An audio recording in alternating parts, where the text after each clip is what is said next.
के अंदर बात क्या है। पहला इसका पैरा शुरू होता है कि संयुक्त राष्ट्र महासभा के प्रस्ताव नंबर 1721/16 ने वैश्विक मौसम विज्ञान संगठन, इसको वर्ल्ड मीटीरियोलॉजिकल ऑर्गेनाइजेशन WMO की विज्ञान के लिए अंतर्राष्ट्रीय काउंसिल तथा वैश्विक पारिस्थितिक अनुसंधान प्रोग्राम की स्थापना की और उसके बाद सन 1972 में मानवीय पर्यावरण पर संयुक्त राष्ट्र सम्मेलन आयोजित किया। ये संस्थाओं के नाम हैं जिन्होंने ये काम किए। UN की संस्था शामिल है और उससे पहले ये दो अमेरिकन इंस्टीट्यूट हैं उनके लिए। इस कॉन्फ्रेंस के 10 साल बाद तक बहुत सारी वैश्विक पर्यावरणीय चुनौतियों का जवाब नहीं दिया गया, बल्कि इसमें बढ़ोतरी हो गई। जैसे कि बहुत से पर्यावरणीय घटकों में गिरावट के बाद तथा औद्योगिक उत्पादन में कई गुना बढ़ोतरी के बावजूद गरीबी में कमी नहीं हुई। इसीलिए संयुक्त राष्ट्र महासचिव द्वारा ब्रुटलैंड आयोग की नियुक्ति की गई। आयोग ने राष्ट्रीय राज्यों के लिए एक अच्छा आकर्षक प्रस्ताव तैयार किया, जिसमें आज तक कारपोरेट समर्थक, मध्यम वर्ग समूह तथा विश्व के ऊपरी समूह तक भी सस्टेनेबल विकास और हमारा साझा भविष्य का शानदार सद्दम नारा पकड़ा रखा। तब से ये चल रहा है नारा, सस्टेनेबल विकास करो, कॉमन आवर कॉमन समर्थक मध्यम वर्ग समूह कौन होता है? जो भी है इनको कहते हैं कि मिडिल क्लास है ना, जेडी साडी मिडिल क्लास है ना, पढ़े लिखों को मिडिल क्लास, जेडी साडी मध्यम क्लास आ साडे समाज ਦੀ ਉਹਨਾਂ ਤਾਂ ਅਮੀਰਾਂ ਚ ਨਾ ਉਹ ਗਰੀਬਾਂ ਚ ਮੱਧਮ ਵਾਸਤੇ ਉਹਨੂੰ ਇਹ ਕਹਿੰਦੇ ਵੀ ਉਹ ਠੀਕ ਆ। ਉਹ ਜ਼ਿਆਦਾਤਰ ਮਤਲਬ ਉੱਪਰ ਨੂੰ ਜਾਣ ਦੀ ਟਰਾਈ ਕਰਦੀ ਆ, ਉਹ ਨੀਚੇ ਤਾਂ ਜਾਣਾ ਨਹੀਂ ਚਾਹੁੰਦੀ। ਉਹ ਮੱਧਮ ਚਾਹੁੰਦੇ ਆ ਕਿ ਮੈਂ ਉੱਪਰਲੀ ਕਲਾਸ ਦੇ ਨਾਲ ਜਾਂ ਉੱਪਰਲੇ ਤਬਕੇ ਦੇ ਵਿੱਚ ਜਾਵਾਂ, ਜਿਹਦੇ ਕਰਕੇ ਜਿਹੜਾ ਚੱਲ ਰਿਹਾ ਸਾਡਾ ਸਿਸਟਮ ਆ ਨਾ ਉਹ ਉਹਦੀ ਸਪੋਰਟ ਦੇ ਵਿੱਚ ਜ਼ਿਆਦਾ ਰਹਿੰਦੀ ਆ।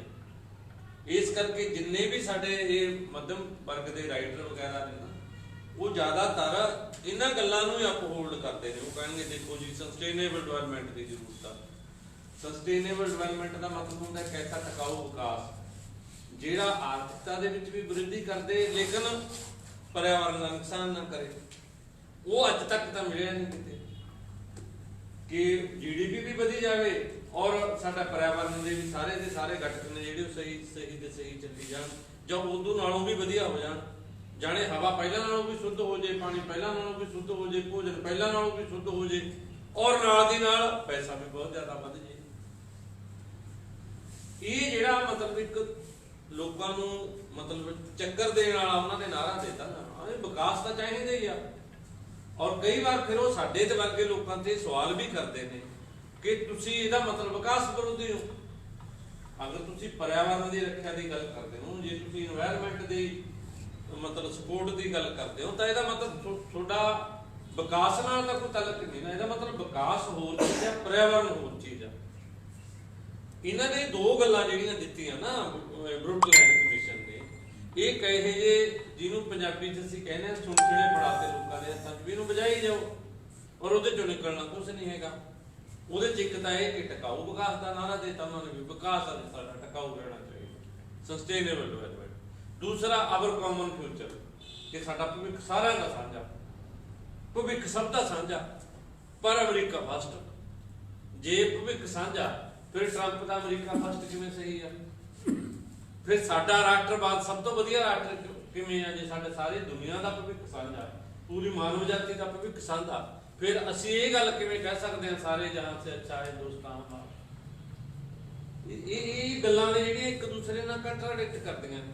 ਅਸੀਂ ਇਹ ਵੀ ਕਹਿ ਰਹੇ ਹਾਂ ਸਾਰੇ ਜਹਾਨ ਸੇ ਅੱਛਾ ਹਿੰਦੁਸਤਾਨ ਹਮਾਰਾ, ਇਹਦਾ ਵੀ ਨਾਰਾ ਲਾਈ ਜਾਂਦੇ ਹਾਂ ਔਰ ਕਈ ਜਾਂਦੇ ਵੀ ਪੂਰੀ ਮਾਨਵਤਾ ਦਾ ਭਵਿੱਖ ਵੀ ਸਾਂਝਾ, ਵਸੁਧੈਵ ਕੁਟੁੰਬਕਮ ਉਹ ਵੀ ਕਹੀ ਜਾਂਦੇ ਆ ਔਰ ਇਹ ਵੀ ਕਹੀ ਜਾਂਦੇ ਆ ਭਾਰਤ ਹਿੰਦੂ ਰਾਸ਼ਟਰ ਦਾ ਔਰ ਅਸੀਂ ਹਿੰਦੂ ਰਾਸ਼ਟਰ ਬਣਾਉਣਾ ਚਾਹੁੰਦੇ ਹਾਂ।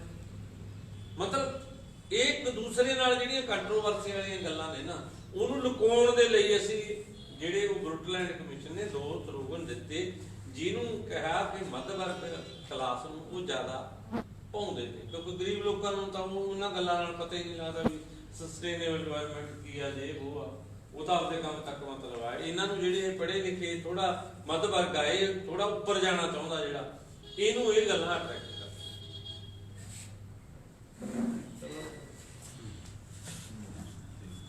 ਪਰ ਇਹਦੇ ਚ ਇੱਕ ਮਿੰਟ ਸੋਚੋ, ਇਹਦਾ ਜਿਹੜਾ ਪਹਿਲਾ ਪੈਰੇ ਆ ਇਹਦੇ ਚ ਇੱਕ ਗੱਲ ਹੀ ਕਲੀਅਰ ਕੀਤੀ ਗਈ ਆ ਕਿ ਦੇਖੋ 1970 ਦਾ ਜਿਹੜਾ ਦਸਤ ਹੋਇਆ, ਇਸ ਸਮੇਂ ਬਹੁਤ ਸਾਰੇ ਜਿਹੜੇ ਵਿਗਿਆਨੀ ਸੀ ਜਾਂ ਜਿਹੜੇ ਸਮਝਦਾਰ ਲੋਕ ਸੀ ਜਾਂ ਜਿਨ੍ਹਾਂ ਨੂੰ ਅਸੀਂ ਕਹਿੰਦੇ ਹਾਂ ਕਿ ਦੂਰ ਦ੍ਰਿਸ਼ਟੀ ਵਾਲੇ ਲੋਕ ਸੀ, ਮਤਲਬ ਜਿਹੜੇ ਦੂਰ ਦ੍ਰਿਸ਼ਟੀ ਵਾਲੇ ਲੋਕ ਹੁੰਦੇ ਨੇ, ਉਹ ਆਉਣ ਵਾਲੇ ਸਮੇਂ ਦੇ ਵਿੱਚ ਕੀ ਹੁੰਦਾਗਾ ਉਹਨੂੰ ਪਹਿਲਾਂ ਭਾਂਪਦੇ ਨੇ। ਇਸੇ ਕਰਕੇ ਉਹਨਾਂ ਦਾ ਸਮਾਜ ਦੇ ਵਿੱਚ ਜ਼ਿਆਦਾ ਥਾਂ ਹੁੰਦਾ, ਔਰ ਉਹ ਕਈ 100 ਸਾਲ ਆਉਣ ਵਾਲੀਆਂ ਗੱਲਾਂ ਨੂੰ ਪਹਿਲਾਂ ਉਹਨਾਂ ਦੀ ਭਵਿੱਖਬਾਣੀ ਕਰਦੇ ਨੇ ਕਿ ਆਉਣ ਵਾਲੇ ਸਮੇਂ 'ਚ ਜੇ ਆਪਾਂ ਇਸ ਰਸਤੇ ਤੇ ਚੱਲੇ ਤਾਂ ਆਹ ਹੋਊਗਾ। ਤਾਂ 1972 ਦੇ ਵਿੱਚ ਪਹਿਲੀ ਵਾਰ ਦੁਨੀਆ ਦੇ ਵਿੱਚ ਇਹ ਗੱਲ ਸਮਝੀ ਗਈ ਕਿ ਯੂਐਨਓ ਦੀ ਅਗਵਾਈ ਦੇ ਵਿੱਚ ਪਹਿਲੀ ਵਾਤਾਵਰਣ ਤੇ ਕਾਨਫਰੰਸ ਹੋਈ ਸੀ ਕਿ ਯਾਰ ਸਾਡੇ ਵਾਤਾਵਰਣ ਦੇ ਵਿੱਚ ਖਰਾਬੀ ਆ ਰਹੀ ਹੈ। 1972 ਦੀ ਪਹਿਲੀ ਕਾਨਫਰੰਸ ਆ, ਔਰ ਉਸੇ ਸਮੇਂ ਹੀ ਇਹਨਾਂ ਨੇ ਕਈ ਸੰਸਥਾਵਾਂ ਬਣਾਈਆਂ ਜਿਹਦੇ 'ਚ ਇਹਦਾ ਜ਼ਿਕਰ ਕੀਤਾ ਗਿਆ ਵੀ ਉਹਨਾਂ ਨੇ WMO ਬਣਾਈ,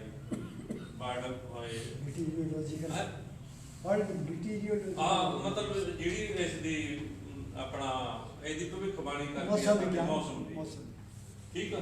ਐਸੀਆਂ ਕੁਝ ਸੰਸਥਾਵਾਂ ਬਣਾਈਆਂ, ਔਰ ਜਿਹਦੇ ਨਾਲ ਇਹ ਆ ਕਿ ਤਾਂ ਕਿ ਸਾਨੂੰ ਪਤਾ ਲੱਗਦਾ ਰਹੇ ਕਿ ਸਾਡੇ ਕਿਹੜੀਆਂ ਚੀਜ਼ਾਂ ਦੇ ਵਿੱਚ ਕਿਵੇਂ ਬੁਝਾਰ ਆ ਰਿਹਾ। ਉਹਦੇ 'ਚ ਇਹ ਹੈ ਕਿ ਜਦੋਂ 1972 ਦੀ ਜਿਹੜੀ ਕਾਨਫਰੰਸ ਹੋਈ ਔਰ ਉਹਦੇ 'ਚ ਇਹ ਦੋ ਨਾਰੇ ਆ ਗਏ, ਸਸਟੇਨੇਬਲ ਡਿਵੈਲਪਮੈਂਟ ਦਾ ਵੀ ਆ ਗਿਆ ਔਰ ਕਾਮਨ ਫਿਊਚਰ ਦਾ ਵੀ ਆ ਗਿਆ।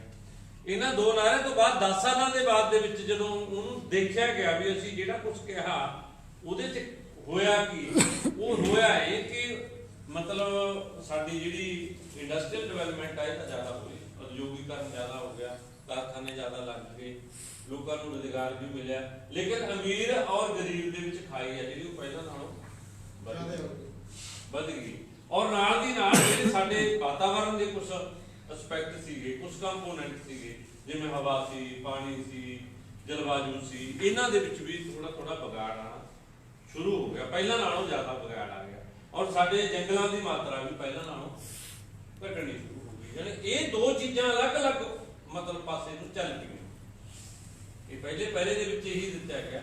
ਔਰ ਆਮ ਤੌਰ ਤੇ ਜਿਹਨੂੰ ਆਪਾਂ ਕੀ ਕਹਿੰਦੇ ਆ ਵੀ ਜਿਵੇਂ ਦਵਾ ਕੀਤੀ ਮਰੀਜ਼ ਦੀ ਹਾਲਤ ਖਰਾਬ ਹੁੰਦੀ ਹੈ, ਮਤਲਬ ਜਿਵੇਂ ਜਿਹੜੀ ਕਾਰਪੋਰੇਟ ਦਵਾ ਦੇ ਰਿਹਾ, ਕੈਪੀਟਲਿਜ਼ਮ ਜਿਹੜੀ ਦਵਾ ਦੇ ਰਿਹਾ, ਉਹਦਾ ਸਾਨੂੰ ਇਹ ਐਨਾਲਿਸਿਸ ਜ਼ਰੂਰ ਕਰਨਾ ਚਾਹੀਦਾ ਵੀ ਉਹ ਦਵਾ ਲੈਣ ਤੋਂ ਬਾਅਦ ਜਿਹੜਾ ਮਰੀਜ਼ ਆ ਉਹ ਤੰਦਰੁਸਤ ਹੋ ਰਿਹਾ ਜਾਂ ਮਰੀਜ਼ ਦੀ ਹਾਲਤ ਆ ਜਿਹੜੀ ਉਹ ਪਹਿਲਾਂ ਨਾਲੋਂ ਖਰਾਬ ਹੋ ਰਹੀ। ਮਤਲਬ ਹੁਣ ਤੱਕ ਦੇ ਜਿਹੜੇ ਫੈਕਟਰ ਨੇ, ਜੇ ਆਪਾਂ ਫੈਕਟ ਤੇ ਗੱਲ ਕਰਦੇ ਤਾਂ ਇਹ ਹੈ ਕਿ ਮਰੀਜ਼ ਦੀ ਹਾਲਤ ਆ ਜਿਹੜੀ ਉਹ खराब होने वाले पास ही जाते हैं। मतलब 72 के बाद 82 में 10 साल बाद फिर कॉन्फ्रेंस जब हुई तो पता लगा कि पर्यावरण की ज़्यादा खराब हो गया, सस्टेनेबल नहीं रहा है, और हमारा कॉमन जो भविष्य है सबके लिए, जब हवा पानी पर्यावरण खराब हो गया तो फिर 10 साल में पहले जो आपने ऐलान किया था 72 में, वो 82 में जाके देखा तो वो बिगड़ा हुआ है, दोनों ही। ये है इसका रिकॉर्ड। हम आकर्षक नारों को फैलाते हुए दुनिया की राष्ट्रीय सरकारों के सामने वाशिंगटन सहमति के नाम से नए फार्मूले को धकेल दिया गया। यानी सारी दुनिया की सरकारों का कि वाशिंगटन में जो सहमति होगी ना अपनी, इसके ऊपर चलो, और चले 10 साल बाद तो रिजल्ट होता है। इसका उद्देश्य सभी देशों को एक एकल आर्थिक विकास मॉडल में बांधना था, जिसको विश्व कारपोरेट वाणिज्यिक क्षेत्रों कमर्शियल द्वारा अपने समर्थक कारपोरेट राजनीतिक क्षेत्र के माध्यम से संचालित किया जा सके। मतलब उन्होंने दुनिया का ढांचा इस तरह का बनाने की कोशिश की कि वो लगभग आपस में जुड़ जाए और एक जैसा सा समान। वाशिंगटन सहमति नीचे वर्णित 10 आर्थिक नीति के नुस्खों का एक समुच्चय सेट है, जिनसे संकटग्रस्त विकासशील देशों को वाशिंगटन आधारित संस्थाओं जैसे IMF, विश्व बैंक तथा US का वित्तीय विभाग द्वारा मानक सुधार पैकेज प्रदान करके उन्नत किया जा सके, जो देश वाशिंगटन सहमति की नीतियों को लागू करने को तैयार हों केवल उन्हें ही वित्तीय सहायता या कर्जा दिया जाएगा। यानी वाशिंगटन में ये फैसला हुआ कि भैया हमारे पास जो IMF, वर्ल्ड बैंक या अमेरिका का जो वित्तीय विभाग है, अगर इन 10-11 बातों को तुम मानोगे तो तुम्हें कर्जा मिलेगा, विकास के लिए पैसा मिलेगा, नहीं तो नहीं मिलेगा। वो 10 पॉइंट क्या है? ये सहमति कब की है ये? बेहतर की है ये? पीछे आया वही तो चल रहा है। नहीं ये सजन जी मतलब जेड़ा ये वाशिंगटन सहमति बनी ना, ये वाशिंगटन सहमति जेड़ा वाशिंगटन वाला ये प्रपोजल आया है, ये 1986 च आया। 1986 च आया है। ਆਪਾਂ ਨੇ 80 ਦਾ 10 ਲਿਖਿਆ ਹੋਇਆ ਨਾ ਇਹਦੇ ਚ। हाँ 10 लिखा 10 ਲਿਖਿਆ 80 ਦਾ। ਜੇ ਅਗਰ ਜੇ ਤੁਸੀਂ ਉਹਨੂੰ ਐਗਜ਼ੈਕਟਲੀ ਨੋਟ ਕਰਨਾ ਚਾਹੁੰਦੇ ਹੋ ਤੇ 1986 ਦੇ ਵਿੱਚ ਇਹਦੇ ਤੇ ਡਿਸਕਸ਼ਨ ਆਈ। 1986 ਦੇ ਵਿੱਚ ਇਹ ਪ੍ਰਸਤਾਵ ਆ ਗਿਆ। 86 ਚ ਆਇਆ 86 ਚ। ਔਰ ਇਹਦੇ ਚ 3 ਸਾਲ ਇਹਦੇ ਤੇ ਡਿਬੇਟ ਚੱਲਦੀ ਰਹੀ। 3 ਸਾਲ ਦਾ 3 ਸਾਲ ਦਾ 89 ਦੇ ਵਿੱਚ ਇਹਨੂੰ ਫਾਈਨਲ ਕਰਤਾ। 89 ਦੇ ਵਿੱਚ ਇਹਨੂੰ ਵਾਸ਼ਿੰਗਟਨ ਸਹਿਮਤੀ ਦਾ ਨਾਮ ਦੇਤਾ। ਪਹਿਲਾਂ ਤਾਂ ਵਾਸ਼ਿੰਗਟਨ घोषणा ही थी ना पहली, वो प्रस्ताव था पहले। फिर एक किया है इन्हों सहमति बनाती है ते 3 सालों ਦੇ ਵਿੱਚ ਇਹਦੇ ਤੇ सहमति बन गई। ਇਹ ਠੀਕ ਹੈ। ਇਹਦਾ ਨਾਮ ਫਿਰ ਵਾਸ਼ਿੰਗਟਨ 89 से है। 89 कंप्लीट ਇਹਦੀ डिस्कशन है 89। हाँ तो इसका मतलब है 1800 ये जो 72 में जो हुई थी वो था सम्मेलन हुआ, उन्होंने तो 2 ही बात निकाली थी कि सस्टेनेबल विकास करेंगे अपन, हाँ, और पूरी मानव जाति का जो साझा भविष्य कॉमन फ्यूचर है वो ठीक है। ये बात तो 72 में कर दी उन्होंने। और फिर अमेरिका ने वाशिंगटन में ये मीटिंग बुला के और वाशिंगटन सहमति के नाम से जो 10 पॉइंट दिए कि भाई अगर ये 10 पॉइंटों पर इन पर कोई देश चलेगा तो हम उसको मतलब कर्जा देंगे, IMF, वर्ल्ड बैंक से कर्जा मिल जाएगा आपका विकास के लिए। तो वो 10 पॉइंट ये। पहला पॉइंट है सरकारी ऋण में कटौती, सकल घरेलू उत्पाद GDP के सापेक्ष बड़े वित्तीय घाटे से बचना। उन्होंने सभी सरकारों को कहा कि जो सरकार हमसे सहायता लेना चाहती है, कर्जा लेना चाहती है, तो उसको जो अपनी GDP होगा उसके तुलना में सापेक्ष ऋण में जो सरकारी ऋण है ना वो कटौती करनी पड़ेगी। आजकल तो तुम ज़्यादा मतलब ऋण दे देते हो, अपनी GDP से 10% दे दिया, 15 दे दिया, ये नहीं चलेगा। जितना कम होगा उतना ही ज़्यादा तुम्हें हम पैसा देंगे, सहायता करेंगे। पहला पॉइंट ये। दूसरा है कि सब्सिडियाँ, खास करके अंधाधुंध सब्सिडी देने की बजाय जन खर्च को विकास पक्षीय एवं गरीब पक्षीय सेवाओं जैसे प्राइमरी शिक्षा, प्राथमिक स्वास्थ्य सुविधाओं, बुनियादी ढांचे का विकास इत्यादि व्यापक प्रबंधन में लगाना। उन्होंने कहा कि सब्सिडियाँ जो है ना वो यार तुम अंधाधुंध दोगे तो हम कर्जा नहीं देंगे।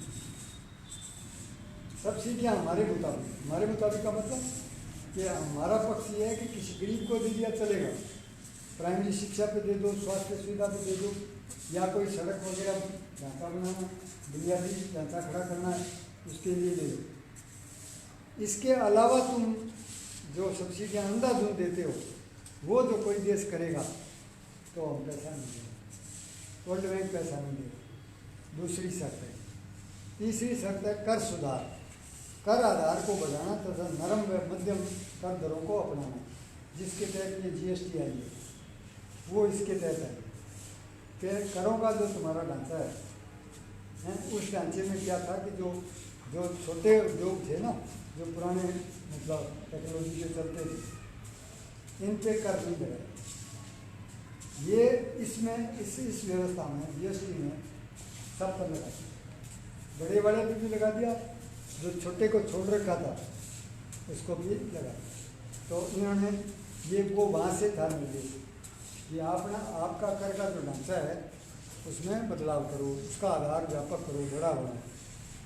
चौथी बात, ब्याज दरें जो बाजार से निर्धारित हों तथा असली अर्थों में सकारात्मक पर दरमियानी मध्यम हो। ब्याज दरों का जो आजकल बैंक जो ब्याज दरें तय कर रहे हैं वो भी वहाँ से निर्देश है, वाशिंगटन सहमति का निर्देश है कि आपको ब्याज दरें कैसी रखनी है, ये मार्केट के मुताबिक रखनी है आपको। आप ये नहीं कि भाई ये गरीब है तो इसको ब्याज कम कर दो, किसान है तो इनका ब्याज कम कर दो, या किसी का भी मतलब किसी का बढ़ा दो किसी का कम कर दो, ये नहीं चलेगा। मार्केट के मुताबिक निर्धारित करोगे और असली अर्थों में वो सकारात्मक मतलब विकास को बढ़ाएगा तब माना जाएगा, और दरमियानी हो, मध्यम हो, बहुत ज़्यादा ना हो। ये मतलब शर्तें ब्याज दरों की। अब डिटेल तो इसकी जब आप बैंकों को उनके ऊपर पढ़ोगे तो पता लगेगा कि उन नियमों को जो अमेरिका ने या वाशिंगटन सहमति में तय हुए उनको फॉलो करना पड़ेगा अगर आपको इनसे सहायता देनी है। पांचवा है प्रतियोगी विनिमय दर कायम करना। मतलब विनिमय दर का मतलब आदान प्रदान जो हम सीधे आयात निर्यात में करते हैं ना, उसमें कंपटीशन का ला चले, प्रतियोगिता। आप अगर ये कह दो कि नहीं हम प्रतियोगिता नहीं करेंगे, हम तो जैसे पीडीएस सिस्टम है कि गरीबों को हम तो गेहूँ देंगे, हमारे देश में भूखमरी है तो हम तो देंगे, वो कहते हैं ना ये नहीं चलेगा, ये प्रतियोगिता को रोकता है ये हैं। जैसे अपने मनमोहन सिंह जी ने भी कह दिया था कि भाई गेहूँ बहुत पड़ी है तो सुप्रीम कोर्ट ने कहा कि गरीबों को भूखों को बांट दो, तो उन्होंने कहा ना बाजार का सिस्टम टूट जाएगा, मार्केट सिस्टम टूट जाएगा, मार्केट की प्रतियोगिता को रोका नहीं जा सकता। ये असल में वो बंदे ना इससे इंसेंटिव में शामिल है। इसमें एक और बात है, प्रतियोगी विनिमय दर को कहा जाता है।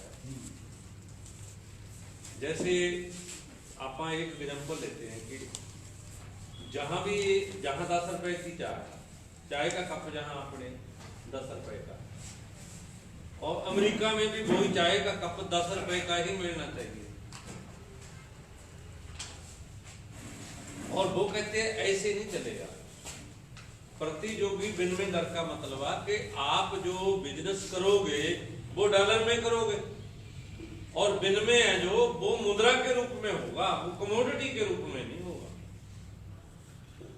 जैसे अभी जो अमेरिका को क्या एतराज था जब हम ईरान से तेल खरीद रहे, हालांकि जो ईरान का जो तेल है, जो ईरान के तेल की क्वालिटी है, उस क्वालिटी को, उस तेल को रिफाइन करने के लिए हमारे पास रिफाइनरी खूब थी इंडिया में, लेकिन इन्होंने कहा कि नहीं ईरान से नहीं तेल खरीदना, आप सऊदी अरब से तेल खरीदो, और सऊदी अरब वाला तेल है जो उसको रिफाइन करने के लिए हमें टेक्नोलॉजी नहीं लेनी पड़ी, क्योंकि हमारे पास वो सऊदी वाले को रिफाइन करने वाले की टेक्नोलॉजी इंडिया के पास नहीं थी। ये छत क्यों लगाई गई हमारे पे, इंडिया ने ये छत मानी भी क्यों और लगाई क्यों गई, उसके पीछे कारण ये था कि ईरान जो हमें मतलब तेल और गैस देता था वो देता था रुपयों में, और वो उसका विनिमय करने के लिए तैयार थे, क्योंकि खास करके जो बासमती चावल जो इंडिया का है ना, ये वो खाते हैं। बासमती का रेट क्यों गिरा पिछले साल में, उसकी वजह क्या रही? 2 साल बासमती का रेट क्यों नीचे रहा?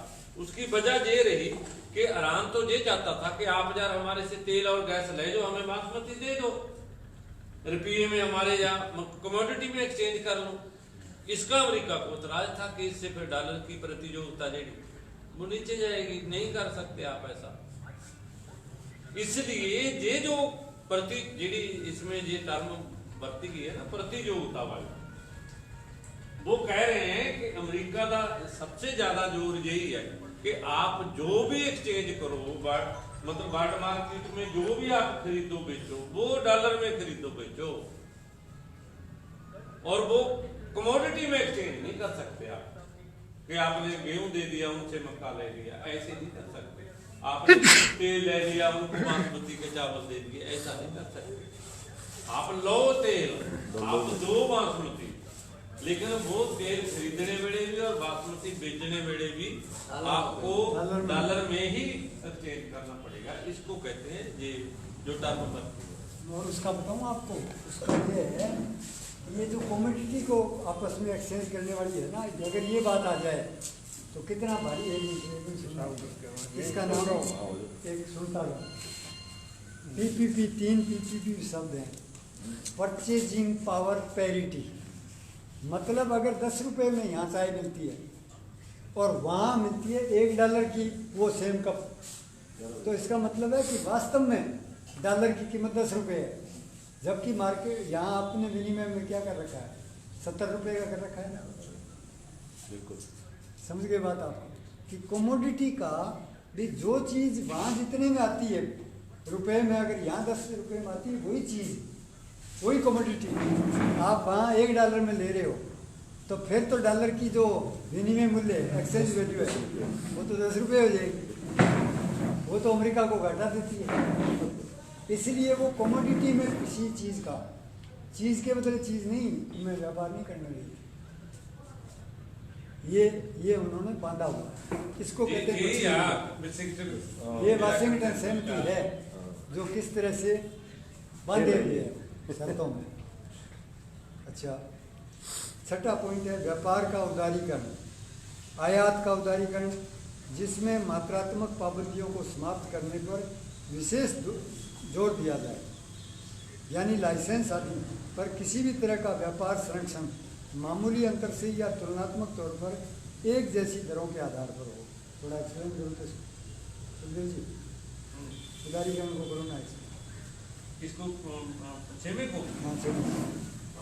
सेमिक आया ना, व्यापार का उदारीकरण, आयात का उदारीकरण, जिसमें मात्रात्मक पाबंदियों को समाप्त करने पर विशेष जोर दिया जाए, यानी लाइसेंस आदि पर किसी भी तरह का व्यापार संरक्षण मामूली अंतर से तुलनात्मक तौर पर एक जैसी दरों के आधार पर हो। जिमें वो कह रहे हैं ना कि जिमें ये आज जरा कानूना का रौला पैदा ना साडे ऐसा खेती वाले कानून, खेती वाले कानूना दे विच सेंट्रल गवर्नमेंट तो ये कह रही है कि कोई भी आदमी जिहड़ा साडा पहला कानून आ खेती उपज वणज और व्यापार वाला, कि कोई भी आदमी जिसके पास पैन कार्ड आ वो बिजनेस कर सकता, और ਉਹਦਾ मतलब है कि ਅਸੀਂ व्यापार ਨੂੰ खुला करता, उदारीकरण करता, कहीं भी बेच सकता है, वो बड़ी बात कि किसान कहीं भी बेच सकता है। वो तो चलो किसान तो कहीं भी बेच सकता है, वो तो किसानों को परवाने के लिए है और उसमें कोई बात नहीं है। और मेरे पास 10 क्विंटल चावल है, मैं केरला में थोड़ी लेकर जाऊंगा, उसको जाकर मेरे को पहाड़े मार देगा, ठीक है ना। वो तो ऐसी बात है, वो तो मतलब किसानों को परवाने के लिए। जैसे पंजाब सरकार क्या कहती है, पंजाब सरकार कहती है कि ये गलत है सेंट्रल गवर्नमेंट का कि कोई भी आदमी पैन कार्ड पे व्यापार कर लेगा, और कल को वो मतलब माल उठा के ले गया, उसने पेमेंट की नहीं, तो फिर क्या बनेगा, किसान कहाँ जाएगा। किसान ज्यादा से ज्यादा, किसान से आपने ये राइट भी खोले आके वो कोर्ट में भी नहीं जा सकता, वो पहले एसडीएम में जाएगा ज्यादा से ज्यादा, मतलब लास्ट जी उसकी कोर्ट है वो कलेक्टर है, डिप्टी कमिश्नर कह लो कलेक्टर कह लो, एक ही बात है। तो पंजाब सरकार कह रही है कि नहीं वो व्यापार कर सकता है, लेकिन उसको लाइसेंस लेना पड़ेगा स्टेट गवर्नमेंट, जो इन्होंने पास किया ना अपने पंजाब वालों, उसमें ये है कि स्टेट गवर्नमेंट उसको लाइसेंस देगी और फिर उसकी गारंटी स्टेट लेगी ना, अगर वो भाग गया तो उसको पकड़ेगी स्टेट, लेकिन पेमेंट किसान को स्टेट आपे करेगी। ऐसे नहीं होगा कि वो भाग गया तो किसान बैठा देखेगा कि जो पैसा कार्ड डाला था गया। ये कह रहे हैं कि इतना उदारीकरण कर दो व्यापार का कि जितनियां भी जे रिस्ट्रिक्शन जो लगियां हुई ने ना, कुछ रोकां लगियां हुई ने, कुछ जेडे भागने वाले हैं इनको मतलब भगाने से रोकने के लिए जो कुछ कानून में है वो हटा दो, आराम से भागे, वो जो जिसने भागना भी है आराम से भाग जाए यार, और पब्लिक का नुकसान हो जाए, लेकिन जो पैसे वाला उसका नुकसान नहीं होना चाहिए। ये मैं सुनूं बहुत सिंपल उदाहरण से इसका ये मतलब है कि इसलिए जे मतलब जो जे लेबर लॉ भी सोच रहे हैं ना, जैसे किसानों के लिए 3 लाख होती है, लेबर लॉ भी सोच दी है, और वो भी क्या है उसमें भी ये है कि लेबर का नुकसान हो जाए तो हो जाए, लेकिन जो एंटरप्रेन्योर आगा उसका नुकसान होना चाहिए, मालिक का नुकसान, और उसको इतनी रेटें दे दी गई है कि मतलब लाइसेंस ऑटोमेटिक रिन्यू करने का रूल पास हो गया इंडिया में कि आपने एक बार लाइसेंस ले लिया किसी चीज का, ठीक है ना। वैसे जो ड्राइविंग लाइसेंस भी लिया है, ये भी अपने लिए एक लिमिट है ना, 20 साल और आपके पास कोई असला है, लाइसेंस लिया तो 10 साल बाद रिन्यू कराना पड़ेगा। अब इन्होंने ये रूल पास कर दिया कि ऑटोमेटिकली रिन्यू होता रहेगा लाइसेंस, दोबारा नहीं आने की जरूरत है। इतना उदारीकरण कर दो, और ये इंडिया में हो रहा है, पूरी दुनिया में हो रहा है। ये हो क्यों रहा है?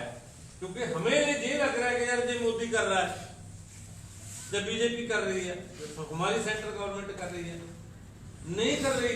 ये इनसे करवाया जा रहा है, किससे?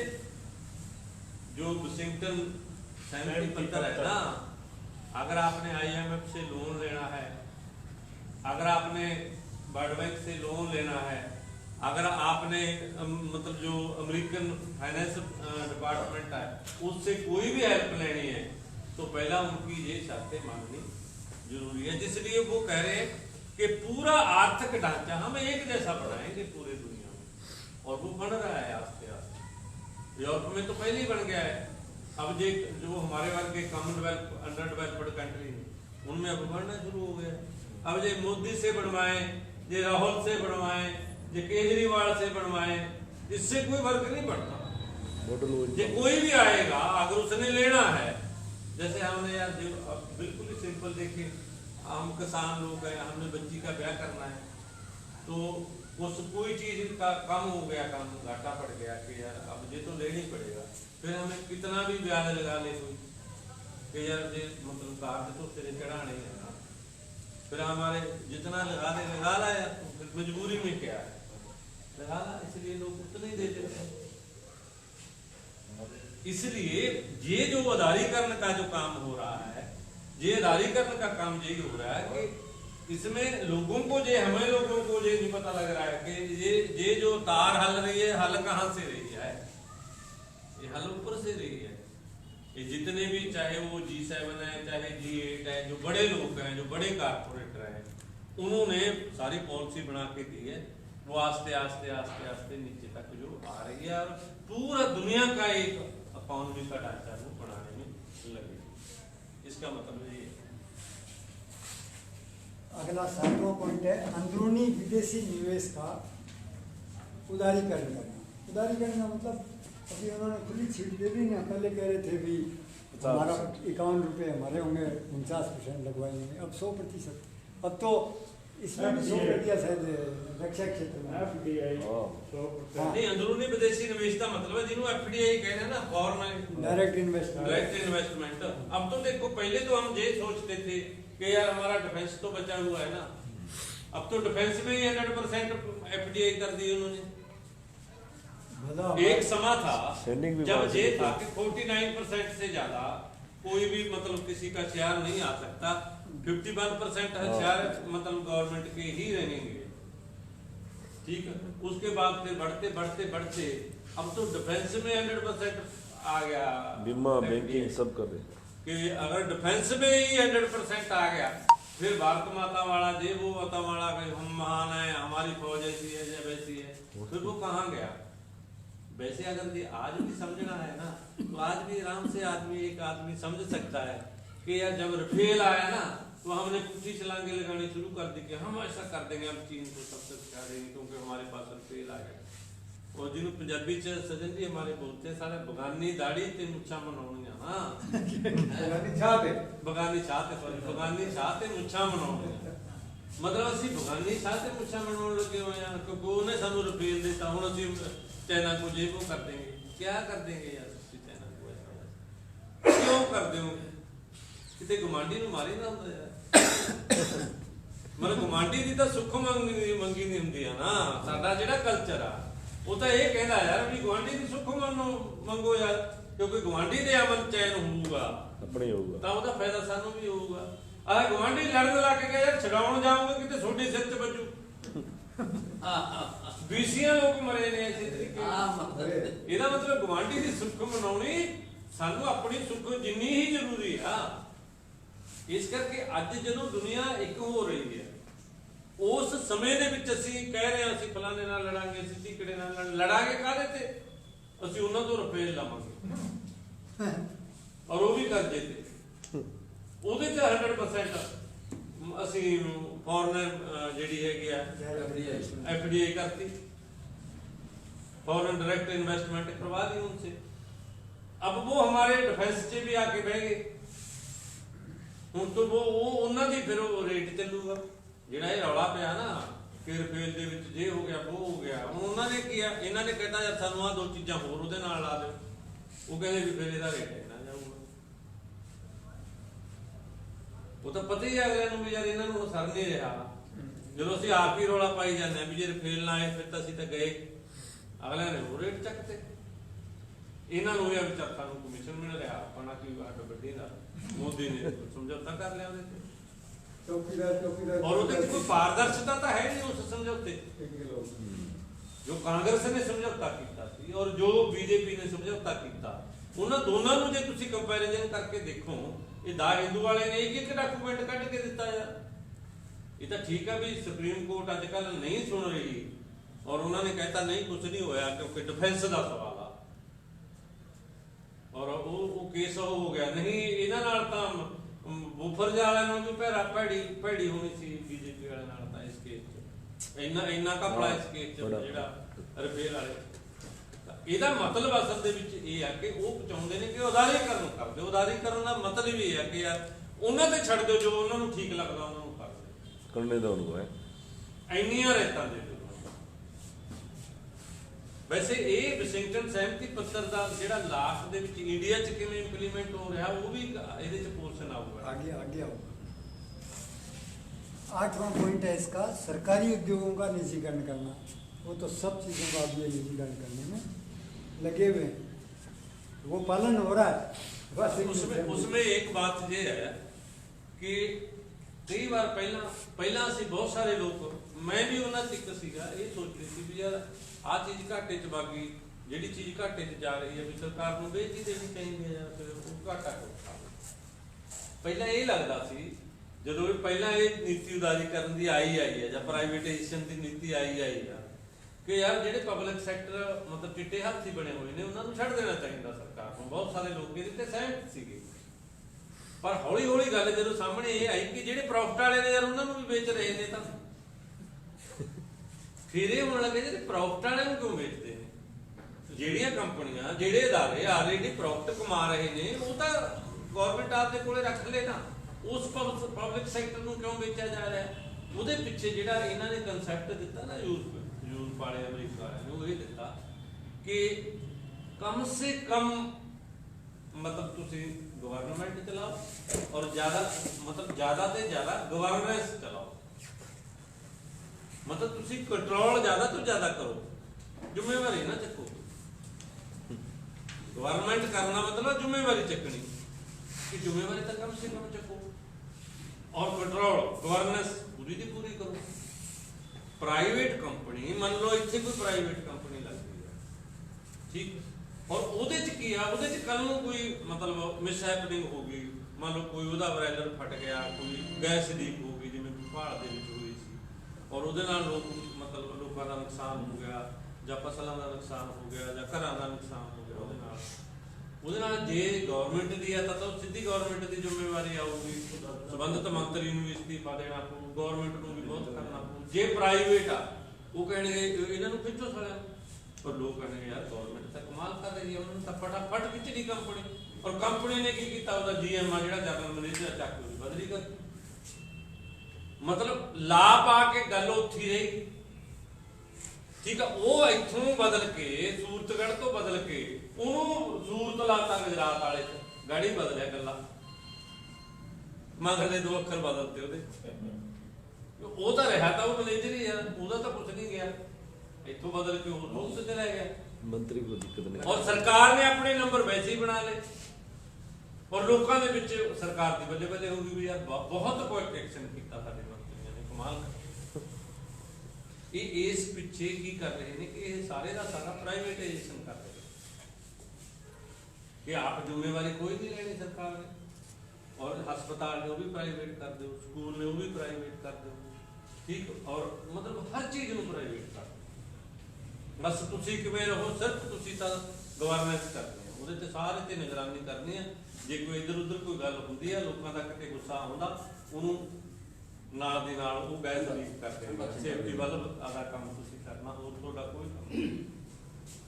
ਇਹ ਕੰਮ ਜਿਹੜਾ ਮਤਲਬ ਸਾਡੇ ਮੁਲਕ ਦੇ ਵਿੱਚ, ਪੂਰੀ ਦੁਨੀਆ ਦੇ ਵਿੱਚ, ਸਾਡੇ ਮੁਲਕ 'ਚ ਨਹੀਂ ਪੂਰੀ ਦੁਨੀਆ ਦੇ ਵਿੱਚ ਹੀ ਕਾਰਪੋਰੇਟ ਕੈਪੀਟਲਿਜ਼ਮ ਇਹ ਸਿਸਟਮ ਜਿਹੜਾ ਉਹ ਚਲਾ ਰਿਹਾ। ਇਸੇ ਕਰਕੇ ਜਿਹੜਾ ਮਤਲਬ ਪ੍ਰਾਈਵੇਟਾਈਜੇਸ਼ਨ ਦਾ ਮਤਲਬ ਇਹੀ ਆ ਅਸਲ ਦੇ ਵਿੱਚ ਉਹਨਾਂ ਦਾ, ਕਿ ਆਪਾਂ ਜ਼ਿੰਮੇਵਾਰੀਆਂ ਤੋਂ ਮੁਕਤ ਹੋ ਜਾਈਏ।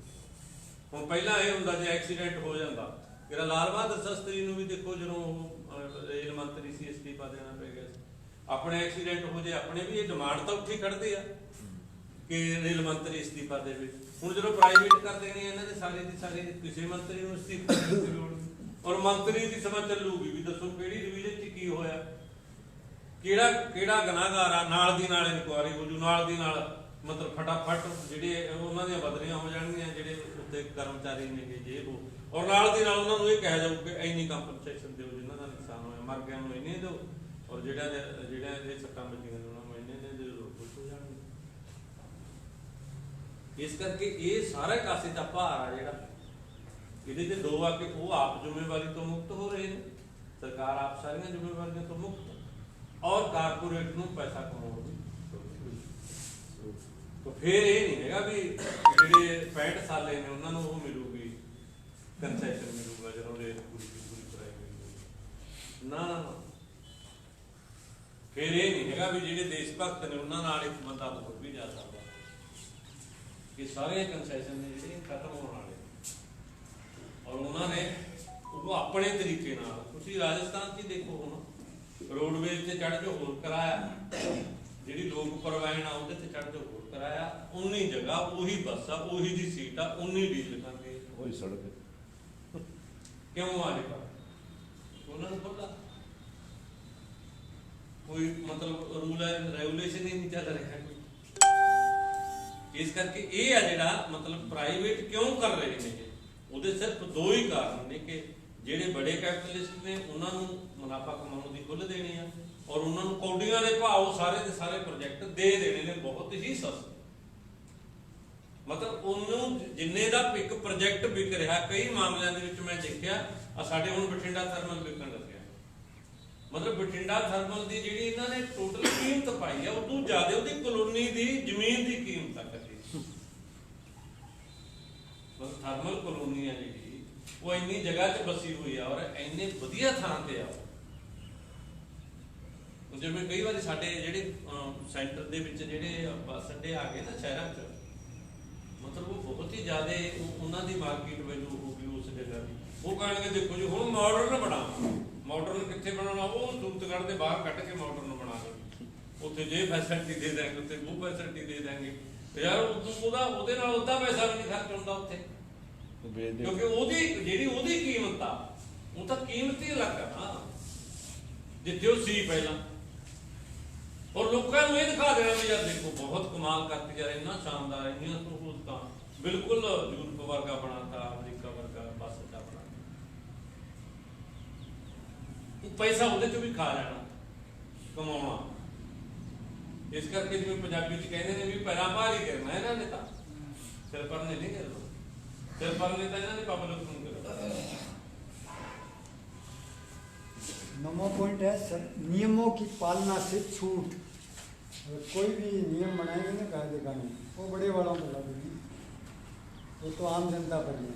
नियमों की पालना से छूट, ऐसे समस्त कायदे कानूनों का खात्मा करना जो बाजार प्रवेश में बाधा डालते हैं या प्रतियोगिता को रोकते हैं। सिर्फ उन नियमों को छोड़कर जो सुरक्षा, पर्यावरण और उपभोक्ता संरक्षण तथा वित्तीय संस्थाओं के विवेकपूर्ण फैसलों से संबंधित हों। वो भी विवेकपूर्ण है, विवेकपूर्ण, वो भी उन्होंने विवेक ते अभी आ चीज एनवायरमेंट ਨੂੰ ਨੁਕਸਾਨ ਕਰਦੀ ਆ ਨਹੀਂ ਕਰਦੀ, ਉਹਨਾਂ ਦਾ ਵਿਵੇਕ ਕਹਿੰਦਾ ਜਿਹੜਾ ਉਹਨੂੰ ਮੰਨ ਲਓ, ਬਾਕੀ ਸਾਰੇ ਤੇ ਉਹਨਾਂ ਨੂੰ ਦਿਓ ਛੂਟ। ਮਤਲਬ ਹੁਣ ਤਾਂ ਇਹ ਵੀ ਆ ਗਿਆ, ਮਤਲਬ ਜਿਹੜਾ ਆਇਆ ਨਾ ਹੁਣ environment impact assessment act EIA 2020 ਇੱਕ ਨਵਾਂ ਐਕਟ ਪਾਸ ਹੋਣ ਜਾ ਰਿਹਾ। ਉਹਦੇ 'ਚ ਇਹ ਵੀ ਆ ਕਿ ਤੁਹਾਨੂੰ এনवायरमेंट ਮਤਲਬ ਡਿਪਾਰਟਮੈਂਟ ਤੋਂ ਜਾਂ ਫੋਰੈਸਟ ਡਿਪਾਰਟਮੈਂਟ ਤੋਂ ਕੋਈ ਤੁਹਾਨੂੰ ਐਨਓਸੀ ਲੈਣ ਦੀ ਜ਼ਰੂਰਤ ਨਹੀਂ, ਤੁਸੀਂ ਲਾ ਲਓ ਇੰਡਸਟਰੀ ਤੋਂ ਬਾਅਦ ਲੈਂਦੇ ਰਹੋ, ਉਹ ਵੀ ਜੇ ਲੈਣੀ ਹੋਈ ਲੈ ਲੈਣ, ਨਹੀਂ ਲੈਣੀ ਹੋਈ ਲੈ ਲੈਣ, ਤਾਂ ਵੀ ਕੰਮ ਚੱਲ ਪਊਗਾ। ਜਾਂ ਤੁਸੀਂ ਸਵੈ ਘੋਸ਼ਣਾ ਪੱਤਰ ਦੇ ਦਿਓ ਵੀ ਯਾਰ ਸਾਡੇ ਇਸ ਪ੍ਰੋਜੈਕਟ ਨਾਲ ਕੋਈ ਨੁਕਸਾਨ ਨਹੀਂ ਹੋਊਗਾ, पर्यावरण का कोई नुकसान नहीं होगा। ਪਰਿਆਵਰਨ ਦਾ, ਉੱਥੇ ਰਹਿਣ ਵਾਲੇ ਲੋਕਾਂ ਦਾ, ਉੱਥੇ ਰਹਿਣ ਵਾਲੇ ਲੋਕਾਂ ਦੀ ਸਿਹਤ ਦੇ ਉੱਪਰ ਕੋਈ ਨੁਕਸਾਨ ਨਹੀਂ ਹੋਊਗਾ। ਅਗਰ ਕੋਈ ਕੰਪਨੀ ਮਤਲਬ ਜਿਹਨੂੰ ਅਸੀਂ ਕਹਿੰਦੇ ਆ ਨਾ ਵੀ ਸਵੈ ਘੋਸ਼ਣਾ ਪੱਤਰ, ਵੀ ਉਹ ਸਵੈ ਘੋਸ਼ਣਾ ਪੱਤਰ ਵੀ ਦੇ ਦਿੰਦੀ ਆ ਸਰਕਾਰ ਨੂੰ, ਤਾਂ ਸਰਕਾਰ ਨੂੰ ਨਹੀਂ ਹੁੰਦਾ। ਮਤਲਬ ਇਸ ਕਿਸਮ ਤੱਕ ਦੀਆਂ ਜਿਹੜੀਆਂ ਰਹਿਤਾਂ ਨੇ ਜਿਹੜੀਆਂ ਉਹ ਦਿੱਤੀਆਂ ਜਾ ਰਹੀਆਂ। ये मतलब यहाँ तक है कि आपके पार्क में अगर कोई फैक्ट्री आके कह दे कि ये हम लगाएंगे, और आप कह दो कि यार पार्क में तुम ये थर्मल प्लांट लगा रहे हो, यहाँ तो सारा प्रदूषण कर दोगे हमारे, तो ये जनता का राइट नहीं है कि वो ऑब्जेक्शन करे। या तो सरकार ऑब्जेक्शन करेगी और या वो खुद कंपनी कि हाँ भाई वाकई ये तो प्रदूषण हो रहा है इसलिए हम यहाँ नहीं लगाएंगे। ये फैसला कौन करेगा? कंपनी और सरकार कर सकती है, जनता नहीं कर सकती। आज तक जो एनवायरनमेंट का जब मुद्दा आता था ना, तो जनता को बुलाते थे, भी जनता ने मान ली तब ये प्रोजेक्ट लगेगा। इसको कहते थे, अंग्रेजी में इसका नाम है एनवायरनमेंट इम्पैक्ट। इम्पैक्ट का मतलब एनवायरनमेंट का क्या प्रभाव पड़ रहा है, असेसमेंट यानी मूल्यांकन करना, यानी जनता से मूल्यांकन करवाते थे कि भाई तुम्हारे यहाँ अगर ये फैक्ट्री लग जाए तो वो कितनी तुम्हारे लिए नुकसानदेह है, तुम्हारे और तुम्हारे फसलों के लिए या ये जानवर पशुओं के लिए। अब वो नहीं होगा, वो तो सरकार और कंपनी के ही सोचेगी। आम आदमी का अधिकार खत्म। ये है EIA जो नया कानून आ रहा है, जिसका विरोध बहुत ज़्यादा हुआ है हिंदुस्तान में। 50 लाख लोगों ने, संस्थाओं ने, NGO ने, व्यक्तियों ने इसके खिलाफ लिखा है। तो अगर ये बनाते हैं तो इस पर भी आंदोलन करने के लोग सुप्रीम कोर्ट में जो वैज्ञानिक हैं, इंजीनियर हैं, वो सुप्रीम कोर्ट जा रहे हैं, हाई कोर्टों में जा रहे हैं। और ये लड़ाई भी बड़ी लड़ाई बन सकती है। जैसे किसानों वाली बनी है ना, वैसे ये भी पर्यावरण पर EIA के जो प्रस्ताव है, इसको रद्द करवाने के लिए भी आंदोलन के चांस हैं हिंदुस्तान। अगला पॉइंट है संपत्ति अधिकारों की जांच के बाद। पहले ये था कि व्यक्तिगत अधिकार है हर एक का अपनी संपत्ति को रखने का, है मूल अधिकार में माना जाता था संपत्ति का अधिकार। अब इन्होंने है कि ना उसकी जांच पड़ताल की जाए। आपके पास पैसा कितना है, क्यों रखेंगे? विकास में बाधक हो। अगर वो पैसा सोने में या किसी में ऐसे में डाल रखा है अंदर, तो तुम तो विकास को रोक रहे हो, निकालो बाहर इसको। इसका मतलब है कि संपत्ति का जो अधिकार है उसकी अब जांच होगी कि कहीं विकास तो नहीं रोक रहे हो तुम, ये पड़ताल होगी। जैसे नोटबंदी हुआ, इसको थोड़ा इस तरीके से भी समझने की जरूरत है कि जो संपत्ति का अधिकार पहला साडे संविधान ਦੇ ਵਿੱਚ ਉਹ ਫੰਡਾਮੈਂਟਲ ਰਾਈਟ ਦੇ ਰੂਪ ਦੇ ਵਿੱਚ ਮੰਨਿਆ ਜਾਂਦਾ ਸੀ। ਇਹ ਗੱਲ ਕਿ ਸੰਪत्ति ਦਾ ਅਧਿਕਾਰ ਕਿਸੇ ਦਾ ਬੁਨਿਆਦੀ ਅਧਿਕਾਰ, ਮਤਲਬ ਮੇਰਾ ਇਹ ਮਕਾਨ ਹੈ, ਸਪੋਜ਼ ਕਰੋ ਆਪਣਾ ਕਿਸੇ ਦਾ ਵੀ ਇਹ ਮਕਾਨ ਹੈ, ਇਹ ਮੈਂ ਮਕਾਨ ਦੇਵਾਂ ਜਾਂ ਨਾ ਦੇਵਾਂ ਇਹ ਮੇਰੇ ਵਿਵੇਕ ਤੇ ਸੀਗਾ, ਮੇਰੀ ਮਰਜ਼ੀ ਨਾਲ ਸੀਗਾ। ਮੈਂ ਵੇਚਣਾ ਚਾਹੁੰਦਾ ਵੇਚਾਂ, ਨਹੀਂ ਵੇਚਣਾ ਚਾਹੁੰਦਾ ਨਾ। ਪਰ ਹੁਣ ਅਸੀਂ ਇਹ ਹੈ ਉਹਨਾਂ ਨੇ ਕਹਿਣਾ ਵੀ ਇਹ ਰੋਡ ਚੌੜੀ ਕਰਨੀ ਆ, ਸਾਡਾ ਮਕਾਨ ਜਾਊਗਾ, ਉਹ ਢਾਉਣਗੇ। ਅਸੀਂ ਨਾ ਵੀ ਚਾਹੀਏ, ਅਸੀਂ ਲਿਖ ਕੇ ਵੀ ਦੇ ਦਈਏ ਵੀ ਅਸੀਂ ਨਹੀਂ ਲੈਣਾ, ਕਹਿੰਦੇ ਨਾ ਸਾਡੇ ਕੋਲੇ ਜ਼ਮੀਨ ਆ ਮਤਲਬ 10 ਕਿੱਲੇ ਕਿਸੇ ਜਗ੍ਹਾ, ਉੱਥੇ ਉਹਨਾਂ ਨੇ ਪ੍ਰੋਜੈਕਟ ਲਾਉਣਾ, ਅਸੀਂ ਨਹੀਂ ਦੇਣਾ ਚਾਹੁੰਦੇ, ਕਹਿੰਦੇ ਨਹੀਂ ਵਿਕੂਗੀ, ਉਹਨਾਂ ਨੇ ਖਰੀਦਣੀ ਆ। ਜੇ ਤੁਸੀਂ ਪੈਸੇ ਨਹੀਂ ਚੱਕੋਗੇ ਉਹ ਖਜ਼ਾਨੇ 'ਚ ਜਮ੍ਹਾਂ ਕਰਾ ਦਾਂਗੇ, ਚੱਕਣਾ ਚੱਕਣਾ ਨਹੀਂ ਚੱਕਣਾ। ਪਰ ਪਹਿਲਾਂ ਇਹ ਨਹੀਂ ਸੀ, ਪਹਿਲਾਂ ਸਾਡੇ ਕਾਨੂੰਨ ਹੀ ਨਹੀਂ ਸੀ। ਜਿਹੜਾ ਭੂਮੀ ਅਧਿਗ੍ਰਹਿਣ ਕਾਨੂੰਨ ਦਾ ਰੌਲਾ ਪਿਆ ਨਾ ਹਿੰਦੁਸਤਾਨ ਦੇ, ਉਹ ਇਹ ਸੀ ਕਿ ਸੰਪत्ति ਦਾ ਜਿਹੜਾ ਸਾਡਾ ਫੰਡਾਮੈਂਟਲ ਰਾਈਟ ਸੀ, ਬੁਨਿਆਦੀ ਅਧਿਕਾਰ ਸੀ ਸੰਵਿਧਾਨ ਤੋਂ, ਉਹ ਉਹਦੇ ਨਾਲ ਖਤਮ ਕਰਤਾ ਇਹਨਾਂ ਨੇ। ਤੁਸੀਂ ਵਕੀਲ ਹੋ, ਤੁਹਾਨੂੰ ਤਾਂ ਜ਼ਿਆਦਾ ਇਹਨਾਂ ਗੱਲਾਂ ਦਾ, ਅਸੀਂ ਤੁਹਾਡੇ ਨਾਲ ਰਹਿਣ ਵਾਲੇ ਹਾਂ, ਇਸ ਕਰਕੇ ਸਾਨੂੰ ਵੀ ਥੋੜਾ ਥੋੜਾ ਇਹਨਾਂ ਗੱਲਾਂ ਦੀ ਜਾਂ ਇਹਨਾਂ ਪੱਗਿਆਂ 'ਚ ਪਏ ਹੋਏ ਆ ਜਦੋਂ ਸਾਡੀ ਕਿਤੇ ਜ਼ਮੀਨ ਜਾਂਦੀ ਆ, ਅਸੀਂ ਉਸ ਸਟਰਗਲ ਦੇ ਵਿੱਚ ਜਾਂਦੇ ਆ, ਤਾਂ ਸਾਨੂੰ ਇਹ ਪਤਾ ਵੀ ਹੁਣ ਮਤਲਬ ਜਿਹੜਾ ਸੰਪਤੀ ਦਾ ਅਧਿਕਾਰ ਆ ਉਹ ਫੰਡਾਮੈਂਟਲ ਰਾਈਟ ਨਹੀਂ ਰਿਹਾ। ਸੰਪਤੀ ਕਦੋਂ ਵੀ ਕਿਸੇ ਵੀ ਮਸਲੇ ਦੀ ਉਹ ਲੈ ਸਕਦੇ ਨੇ। ਮਤਲਬ ਸਾਡੀ ਉਹ ਜ਼ਮੀਨ ਚਾਹਣ ਲੈਣਾ ਕਿ ਪ੍ਰੋਜੈਕਟ ਇੱਥੇ ਹੀ ਲੱਗੂ, ਅਸੀਂ ਜਿੰਨਾ ਮਰਜ਼ੀ ਵਿਰੋਧ ਕਰ ਲਈਏ। ਐਸੇ ਤਰ੍ਹਾਂ ਜਿਹੜੇ ਆਦਿਵਾਸੀ ਲੋਕ ਸੀਗੇ ਉਹਨਾਂ ਦਾ ਜੰਗਲ ਦੇ ਵਿੱਚ ਰਹਿਣ ਦਾ ਅਧਿਕਾਰ ਸੀ, ਜਿਹੜਾ ਉਹ ਫੰਡਾਮੈਂਟਲ ਕਾਨੂੰਨ ਸੀ ਸਾਡੇ ਸਿਧਾਂਤ ਮੁਤਾਬਕ ਕਿ ਆਦਿਵਾਸੀਆਂ ਨੂੰ ਤੁਸੀਂ ਜੰਗਲ ਚੋਂ ਨਹੀਂ ਖਾ ਸਕਦੇ। ਪਰ ਹੁਣ ਉਹ ਫੰਡਾਮੈਂਟਲ ਰਾਈਟ ਨਹੀਂ ਰਿਹਾ। ਹੁਣ ਉਹਨਾਂ ਨੇ ਕੀ ਕਰਤਾ ਕਿ ਅਗਰ ਉਸ ਜੰਗਲ ਥੱਲੇ ਕੋਇਲਾ, ਤਾਂ ਕੋਇਲੇ ਨੂੰ ਤੁਸੀਂ ਕੱਢਣਾ, ਉਹਦੀ ਕੋਇਲ ਦੀ ਮਾਈਨਿੰਗ ਕਰਨੀ ਆ, ਤਾਂ ਉਹ ਮਤਲਬ ਉੱਥੋਂ ਆਦਿਵਾਸੀਆਂ ਨੂੰ ਅਫੇੜਨਗੇ, ਉਹਨਾਂ ਨੂੰ ਉੱਠਣਾ ਹੀ ਪੈਣਾ। ਉਹਨਾਂ ਨੇ ਉੱਥੋਂ ਮਤਲਬ ਉਹਨਾਂ ਨੂੰ ਬੇਘਰੇ ਕਰਨਾ ਹੀ ਕਰਨਾ। ਇਹ ਰਾਈਟ ਆ ਉਹਨਾਂ ਕੋਲ ਆ ਗਿਆ। ਇਸ ਕਰਕੇ ਜਿਹੜਾ ਸੰਪਤੀ ਦਾ ਕਾਨੂੰਨੀ ਜਾਂਚ ਪੜਤਾਲ ਦਾ ਅਧਿਕਾਰ ਆ, ਇਹਨੂੰ ਇਸ ਰੂਪ ਦੇ ਵਿੱਚ ਸਮਝਣ ਦੀ ਲੋੜ ਆ ਕਿ ਪਹਿਲਾਂ ਅਸੀਂ ਇਹ ਸਮਝਦੇ ਸੀ ਵੀ ਇਹ ਸਾਡੇ ਦਾਦੇ ਲਾਏ ਹੋਏ ਸੀ, ਸਾਡੀ ਹੈ ਜੀ, ਤਾਂ ਮੇਰਾ ਘਰ ਦਾ ਮਕਾਨ ਆ ਜੀ। ਮਤਲਬ ਹੁਣ ਇਹ ਕੰਮ ਗਿਆ ਹੋਇਆ, ਘਰ ਦਾ ਖੁਰਦਾ ਜਾਂ ਦਾਦੇ ਲਾਈ, ਆਪਣਾ ਪਿਓ ਲਾਈ, ਉਹ ਕੰਮ ਇਹਨਾਂ ਨੇ ਖਤਮ ਕਰਤੇ ਸਾਰੇ ਦੇ ਸਾਰੇ। ਉਹਨੂੰ ਕਾਨੂੰਨੀ ਜਾਂਚ ਪੜਤਾਲ ਦੇ ਅਧਿਕਾਰ ਦੇ ਵਿੱਚ ਪਾਤਾ, ਔਰ ਕਾਨੂੰਨ ਨੂੰ ਜੇ ਚਾਹੀਦੀ ਆ ਤਾਂ ਤੁਹਾਨੂੰ ਉਹ ਬੇਲੀ ਕਰਨੀ।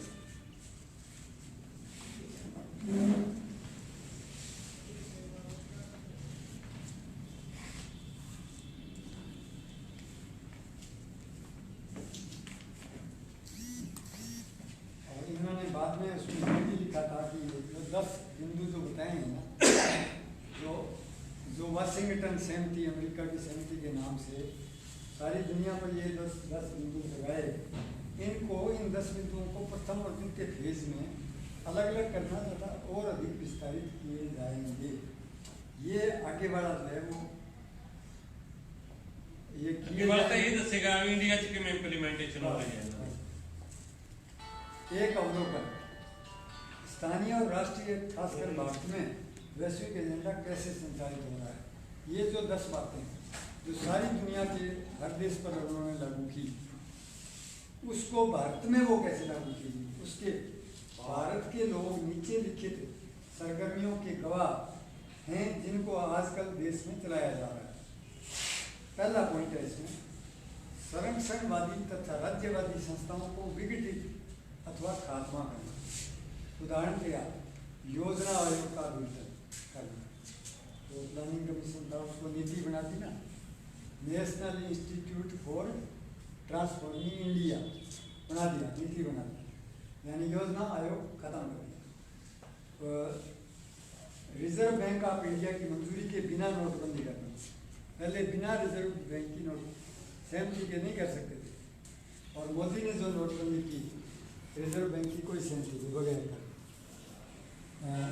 Jawaharlal Nehru university (JNU), Banaras Hindu university, Aligarh Muslim university, Jamia Millia Islamia university जैसे उच्च शिक्षा संस्थाओं को नुकसान पहुंचाने के लिए विद्यार्थियों की पढ़ाई में विघ्न बाधा खड़ी करना। मतलब तो आपको पिछले दिनों जो घटनाएं हुई हैं, ये सबसे बेस्ट यूनिवर्सिटी पर अब की बार भी पहले नंबर की जो दर्जा मिला है जामिया मिलिया। दूसरा साइड JNU है या अलीगढ़ है, तीसरा अलीगढ़ है या चौथा दिल्ली यूनिवर्सिटी है। जितनी बढ़िया यूनिवर्सिटी हैं उन सब में गड़बड़ कर दी है, ये चलनी नहीं थी। इल्ज़ाम यहाँ तक लगाते हैं ना, जामिया मिलिया में पढ़ने वाले हमारे IAS ज़्यादा बन रहे हैं, इसका मतलब मुसलमान ज़्यादा आ रहे हैं, पर हमारे सारे ऊपर की पदों को कब्जा करने में तो षड्यंत्र हो रहा है। और इसका पूरा जामिया मालिया कोई मुस्लिम यूनिवर्सिटी तो नहीं है, ये तो है ही नहीं, नाम से फायदा ले रहे हैं वो तो नाम से ही है। देखो मुस्लिम यूनिवर्सिटी अलीगढ़ को तो मन्ने जल्ला, अलीगढ़ के अलावा ये पर जामिया कई बार ये ना नाम तो सानू नहीं लगता भी जामिया मालिया इस्लामिया हाँ, नाम से वैसे यूनिवर्सिटी है। पर ਇਹਦਾ ਕਾਰਨ ਪਤਾ ਕਿ ਅਸਲ ਚੋਂ ਜਗ੍ਹਾ ਦਾ ਨਾਮ ਆ ਨਾ ਜਿੱਥੇ ਯੂਨੀਵਰਸਿਟੀ ਆ, ਜਿਹੜੇ ਏਰੀਏ ਦੇ ਵਿੱਚ ਯੂਨੀਵਰਸਿਟੀ ਆ उस जगह का नाम है जामिया मालिया इस्लामिया। बाकी तो इंटरेस्ट टेस्ट होके एडमिशन होता है ऑल इंडिया लेवल पे, वो तो वैसे गल कर रहा मैं, ਉਹਦਾ नाम किवें आया है ਜਾਮੀਆ ਮਿਲੀਆ ਇਸਲਾਮੀਆ ਉਹਦਾ ਨਾਂ ਕਿਵੇਂ ਟਿਕਿਆ? ਉਹਦਾ ਨਾਂ ਇਹ ਟਿਕਿਆ ਕਿ ਉਸ ਜਗ੍ਹਾ ਦਾ ਨਾਂ, ਜਿਸ ਜਗ੍ਹਾ ਤੇ ਉਹ ਹੈ, ਉਸ ਏਰੀਏ ਦਾ ਨਾਂ ਜਾਮੀਆ ਮਿਲੀਆ ਇਸਲਾਮੀਆ, ਔਰ ਜਿਹਦੇ ਕਰਕੇ ਉਸ ਜਗ੍ਹਾ ਤੇ ਜਿਹੜੀ ਯੂਨੀਵਰਸਿਟੀ ਬਣਾਈ ਗਈ ਆ ਉਹਦਾ ਨਾਂ ਉਸ ਜਗ੍ਹਾ ਦੇ ਨਾਂ ਨਾਲ ਆ ਗਿਆ। ਜਿਵੇਂ ਆਪਣੇ ਉਹ ਆ ਨਾ, ਜਿਹੜੀ ਪਿਛਲੀ ਸਾਲ ਆਪਣੇ ਪੰਜਾਬ ਦੇ ਵਿੱਚ ਜਦੋਂ ਅਕਾਲੀ ਦਲ ਨੇ ਇੱਕ ਅਨੰਦਪੁਰ ਸਾਹਿਬ ਪ੍ਰਸਤਾਵ ਪਾਸ ਕੀਤਾ ਸੀ ਪਦ ਅਧਿਕਾਰਾਂ ਦਾ, ਔਰ ਉਹਦਾ ਨਾਂ ਹੀ ਅਨੰਦਪੁਰ ਸਾਹਿਬ ਪ੍ਰਸਤਾਵ ਟਿਕ ਗਿਆ। ਕਿਉਂ ਟਿਕ ਗਿਆ? ਕਿਉਂਕਿ ਉਹ ਅਨੰਦਪੁਰ ਸਾਹਿਬ ਚ ਪਾਸ ਹੋਇਆ ਸੀ। ਇਸ ਹੋਰ ਉਹਦਾ ਅਨੰਦਪੁਰ ਸਾਹਿਬ ਨਾਲ ਕੋਈ ਤਾਲੁਕ ਨਹੀਂ ਸੀ ਗੱਲ ਦਾ। ਇਹੀ ਸੀ ਵੀ ਜਿਵੇਂ ਅੱਜ ਆਪਾਂ ਇੱਥੇ ਕੋਈ ਗੱਲ ਕਰ ਲਈਏ ਤਾਂ ਆਪਾਂ ਕਹੀਏ ਵੀ ਸੂਰਤਗੜ੍ਹ ਪ੍ਰਸਤਾਵ ਜੇ ਕਹਿ ਰਿਹਾ। ਸੂਰਤਗੜ੍ਹ ਪ੍ਰਸਤਾਵ ਦਾ ਮਤਲਬ ਆ ਜਿਹੜਾ ਉਹ ਪ੍ਰਸਤਾਵ ਜਿਹੜਾ ਸੂਰਤਗੜ੍ਹ ਦੇ ਗੁਰਦੁਆਰਾ ਸਾਹਿਬ ਚ ਪਾਸ ਹੋਇਆ। ਇਸ ਕਰਕੇ ਜਿਹੜੀ ਮਾਲੀਆ ਇਸਲਾਮੀਆ ਇਹ ਯੂਨੀਵਰਸਿਟੀ ਵੀ ਹੈ ਨਾ, ਜਿਹੜੀ ਦੁਨੀਆ ਦੀ ਆਪਣੇ ਇੰਡੀਆ ਦੀ ਨੰਬਰ 1 ਯੂਨੀਵਰਸਿਟੀ ਦਾ ਦਰਜਾ ਹੁਣੀ ਮਤਲਬ ਮੋਦੀ ਸਰਕਾਰ ਨੇ ਦਿੱਤਾ, ਉਹਨੂੰ ਕਿਸੇ ਹੋਰ ਨੇ ਨਹੀਂ ਦਿੱਤਾ। ਇਸੇ ਦੇ ਜਿਹੜਾ ਮਤਲਬ ਜਿਹੜਾ ਇਹ ਹੈ ਨਾ ਹਿਊਮਨ ਡਿਵੈਲਪਮੈਂਟ ਡਿਪਾਰਟਮੈਂਟ, ਉਹਦੇ ਮੰਤਰੀ ਵੱਲੋਂ ਜਾਂ ਉਸ ਡਿਪਾਰਟਮੈਂਟ ਵੱਲੋਂ ਉਹਨੂੰ ਦਰਜਾ ਮਿਲਿਆ। ਇਸ ਕਰਕੇ ਕਈ ਵਾਰੀ ਉਹਦਾ ਇੰਪ੍ਰੈਸ਼ਨ ਇਹ ਲੈ ਲਿਆ ਜਾਂਦਾ ਵੀ ਸ਼ਾਇਦ ਇਹ ਮੁਸਲਿਮ यूनिवर्सिटी। और भारत के टेलीविज़न और फिल्मी संस्थाओं में दखलंदाजी और नियंत्रण कायम करना, अभी इन्होंने सारा रोड़ा बताया था।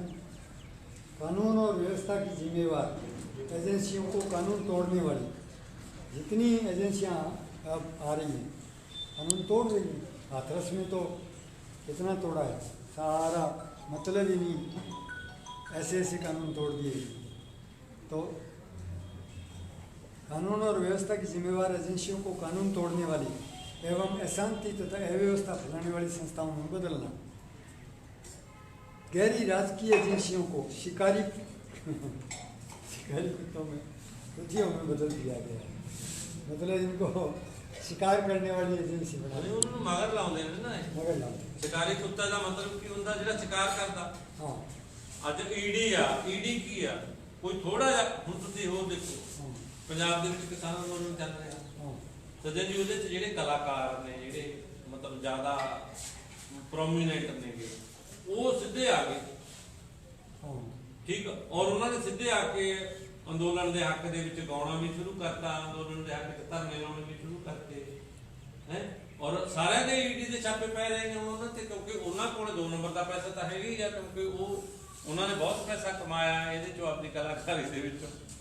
ਔਰ ਕੋਈ ਵੀ ਬੰਦਾ ਜਿਹੜਾ ਇੰਡੀਆ 'ਚ ਪੈਸਾ ਕਮਾਉਂਦਾ 1 ਨੰਬਰ ਤੇ ਤਾਂ ਉਹ ਰਹਿੰਦਾ ਹੀ ਨਹੀਂ, ਸਾਰੇ ਦਾ ਸਾਰਾ 2 ਨੰਬਰ 'ਚ ਵੀ ਹੋ ਜਾਂਦਾ। ਔਰ ਉਹਦੇ ਪਿੱਛੇ ਈਡੀ ਲਾਤੀ ਉਹਨਾਂ ਨੇ। ਕਿਤੇ ਵੀ ਕੁਝ ਹੋ ਜੇ ਉਹਦੇ ਮਗਰ ਫਟਾਫਟ ਕੁਛ ਨਾ ਕੁਛ ਲਾ ਦਿੰਦੇ ਨੇ। ਇਹਦਾ ਮਤਲਬ ਇਹ ਹੈ ਵੀ ਇਹ ਜਿਹੜੀਆਂ ਏਜੰਸੀਆਂ ਨੇ ਇਹ ਸ਼ਿਕਾਰੀ ਕੁੱਤੇ ਬਣਾਤੇ ਨਾ ਇਹਨਾਂ ਨੇ, ਕਿ ਜਿਹੜਾ ਵੀ ਕੋਈ ਕੁਛ ਮਤਲਬ ਸਰਕਾਰ ਦੇ ਵਿਰੋਧ 'ਚ ਕੋਈ ਉਹ ਕਰਦਾ ਉਹਦੇ ਮਗਰ ਕੋਈ ਨਾ ਕੋਈ ਸਰਕਾਰੀ ਕੁੱਤਾ ਲਾ ਦਿਓ।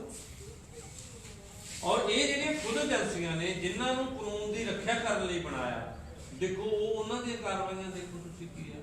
ਹਾਥਰਸ ਦੇ ਵਿੱਚ ਮੈਂ ਰਾਤ ਨੂੰ ਕੁੜੀ ਜਲਾਤੀ ਯਾਰ, ਵੀ ਸਾਰਾ ਦਿਨ ਨਹੀਂ ਚੜੂਗਾ, ਵੀ ਸੋਨੂੰ ਅੱਧੀ ਰਾਤ ਨੂੰ ਉਹ ਕੁੜੀ ਜਲਾਓ। ਵੈਸੇ ਵੀ ਸਾਡੀ ਸੰਸਕ੍ਰਿਤੀ ਦੇ ਵਿੱਚ ਵੈਸੇ ਹੀ ਮਾੜਾ ਦਿਨ ਛਿਪਦੇ ਤੋਂ ਬਾਅਦ ਅਸੀਂ ਸੰਸਕਾਰ ਕਰਦੇ ਹੀ ਨਹੀਂ ਬੰਦੇ ਦਾ, ਇਹ ਸਾਡੀ ਸੰਸਕ੍ਰਿਤੀ ਨਹੀਂ ਕਹਿੰਦੀ ਸਾਨੂੰ। ਮਤਲਬ ਬਾਕੀ ਜੇ ਤੁਸੀਂ ਉਹਨਾਂ ਦੇ ਪਰਿਵਾਰ ਦੀ ਸਹਿਮਤੀ ਨਾਲ ਉਹ ਕਰਨਾ, ਜੇ ਤੁਹਾਡੇ ਨਾਲ ਉਹ ਕਹਿੰਦੇ ਨੇ ਵੀ ਪਰਿਵਾਰ ਸਾਡੇ ਨਾਲ ਸਹਿਮਤ ਸੀ, ਮੰਨ ਲੈ ਇਹਨਾਂ ਨਾਲ ਪਰਿਵਾਰ ਸਹਿਮਤ ਸੀ, ਫਿਰ ਉਹ ਤੜਕੇ ਵੀ ਸਹਿਮਤੀ ਰਹਿੰਦਾ। ਜਿਹੜਾ ਰਾਤ ਨੂੰ ਸਹਿਮਤ ਆ 12 ਵਜੇ, ਤੜਕੇ ਨੂੰ ਕੀ ਚਾਰ ਮਤਲਬ ਜੇ ਦਿਨ ਚੜ੍ਹਦੇ ਨੂੰ ਕਿਉਂ ਕੋਈ ਇਹਨਾਂ ਨਾਲ ਸਹਿਮਤ ਹੋ ਜਾਂਦਾ। ਸੱਚ ਰੌਲਾ ਇਹ ਸੀ ਕਿ ਇਹਨਾਂ ਨੇ ਪਰਿਵਾਰ ਦੀ ਮਰਜ਼ੀ ਤੋਂ ਬਿਨਾਂ ਕਰਨਾ ਸੀ ਕੰਮ, ਔਰ ਸਾਰੇ ਦਾ ਸਾਰਾ ਸਬੂਤ ਮਟਿਆਉਣ ਦਾ ਸਵਾਲ ਸੀ। ਕਿਉਂਕਿ ਹੁਣ ਪੁਲਿਸ ਦਾ ਤਾਂ ਸਾਰਾ ਜ਼ੋਰ ਉਸ ਇੱਕੋ ਗੱਲ ਤੇ ਲੱਗਿਆ ਹੋਇਆ ਸੀ ਜੀ ਉਹਦੇ 'ਚ ਕਿ ਰੇਪ ਹੀ ਨਹੀਂ ਹੋਇਆ।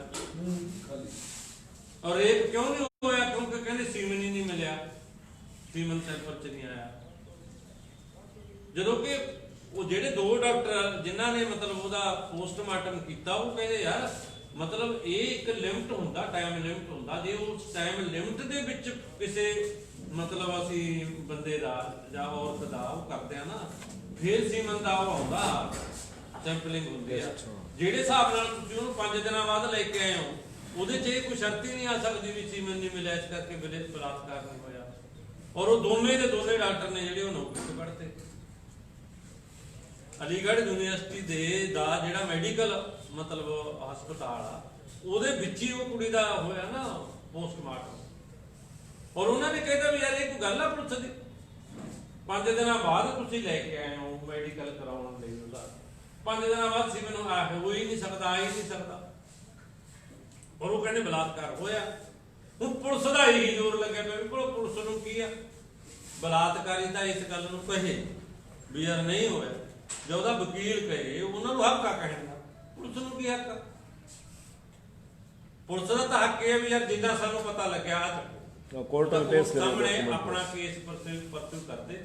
ਔਰ ਪੁਲਿਸ ਦੀ ਇਹ ਜਨਰਲ ਜ਼ਿੰਮੇਵਾਰੀ ਇਹ ਹੁੰਦੀ ਆ ਕਿ ਜਿਹਨੇ ਅਪਰਾਧ ਕਰਿਆ, ਜਿਹਨੂੰ ਉਹਨਾਂ ਨੇ ਬਾਈ ਨਾਮ ਜਿਹਦੇ ਤੇ ਉਹਨਾਂ ਨੇ FIR ਕਰਤੀ ਵੀ ਉਹਨੂੰ ਸਜ਼ਾ ਮਿਲਣੀ ਚਾਹੀਦੀ ਹੈ। ਬਸ ਪੁਲਿਸ ਤਾਂ ਹਮੇਸ਼ਾ ਹੀ ਮੁਜਰਮ ਦੇ ਖਿਲਾਫ ਖੜਦੀ ਹੁੰਦੀ ਹੈ ਸਾਡੇ ਲਾਅ ਦੇ ਮੁਤਾਬਕ, ਪਰ ਉਹ ਸਾਡੀ ਪੁਲਿਸ ਕਹੀ ਜੀ ਬਣ ਗਈ ਜਿਹੜੀ ਮੁਜਰਮਾਂ ਦੇ ਨੂੰ ਡਿਫੈਂਡ ਕਰਨ ਲੱਗ ਗਈ। ਔਰ ਉਹ ਵੀ ਕੋਰਟ 'ਚ ਨਹੀਂ, ਬਾਹਰ ਹੀ ਕਰਨ ਲੱਗ ਗਈ, ਪਬਲਿਕ 'ਚ ਹੀ ਕਰਨ ਲੱਗ ਗਈ।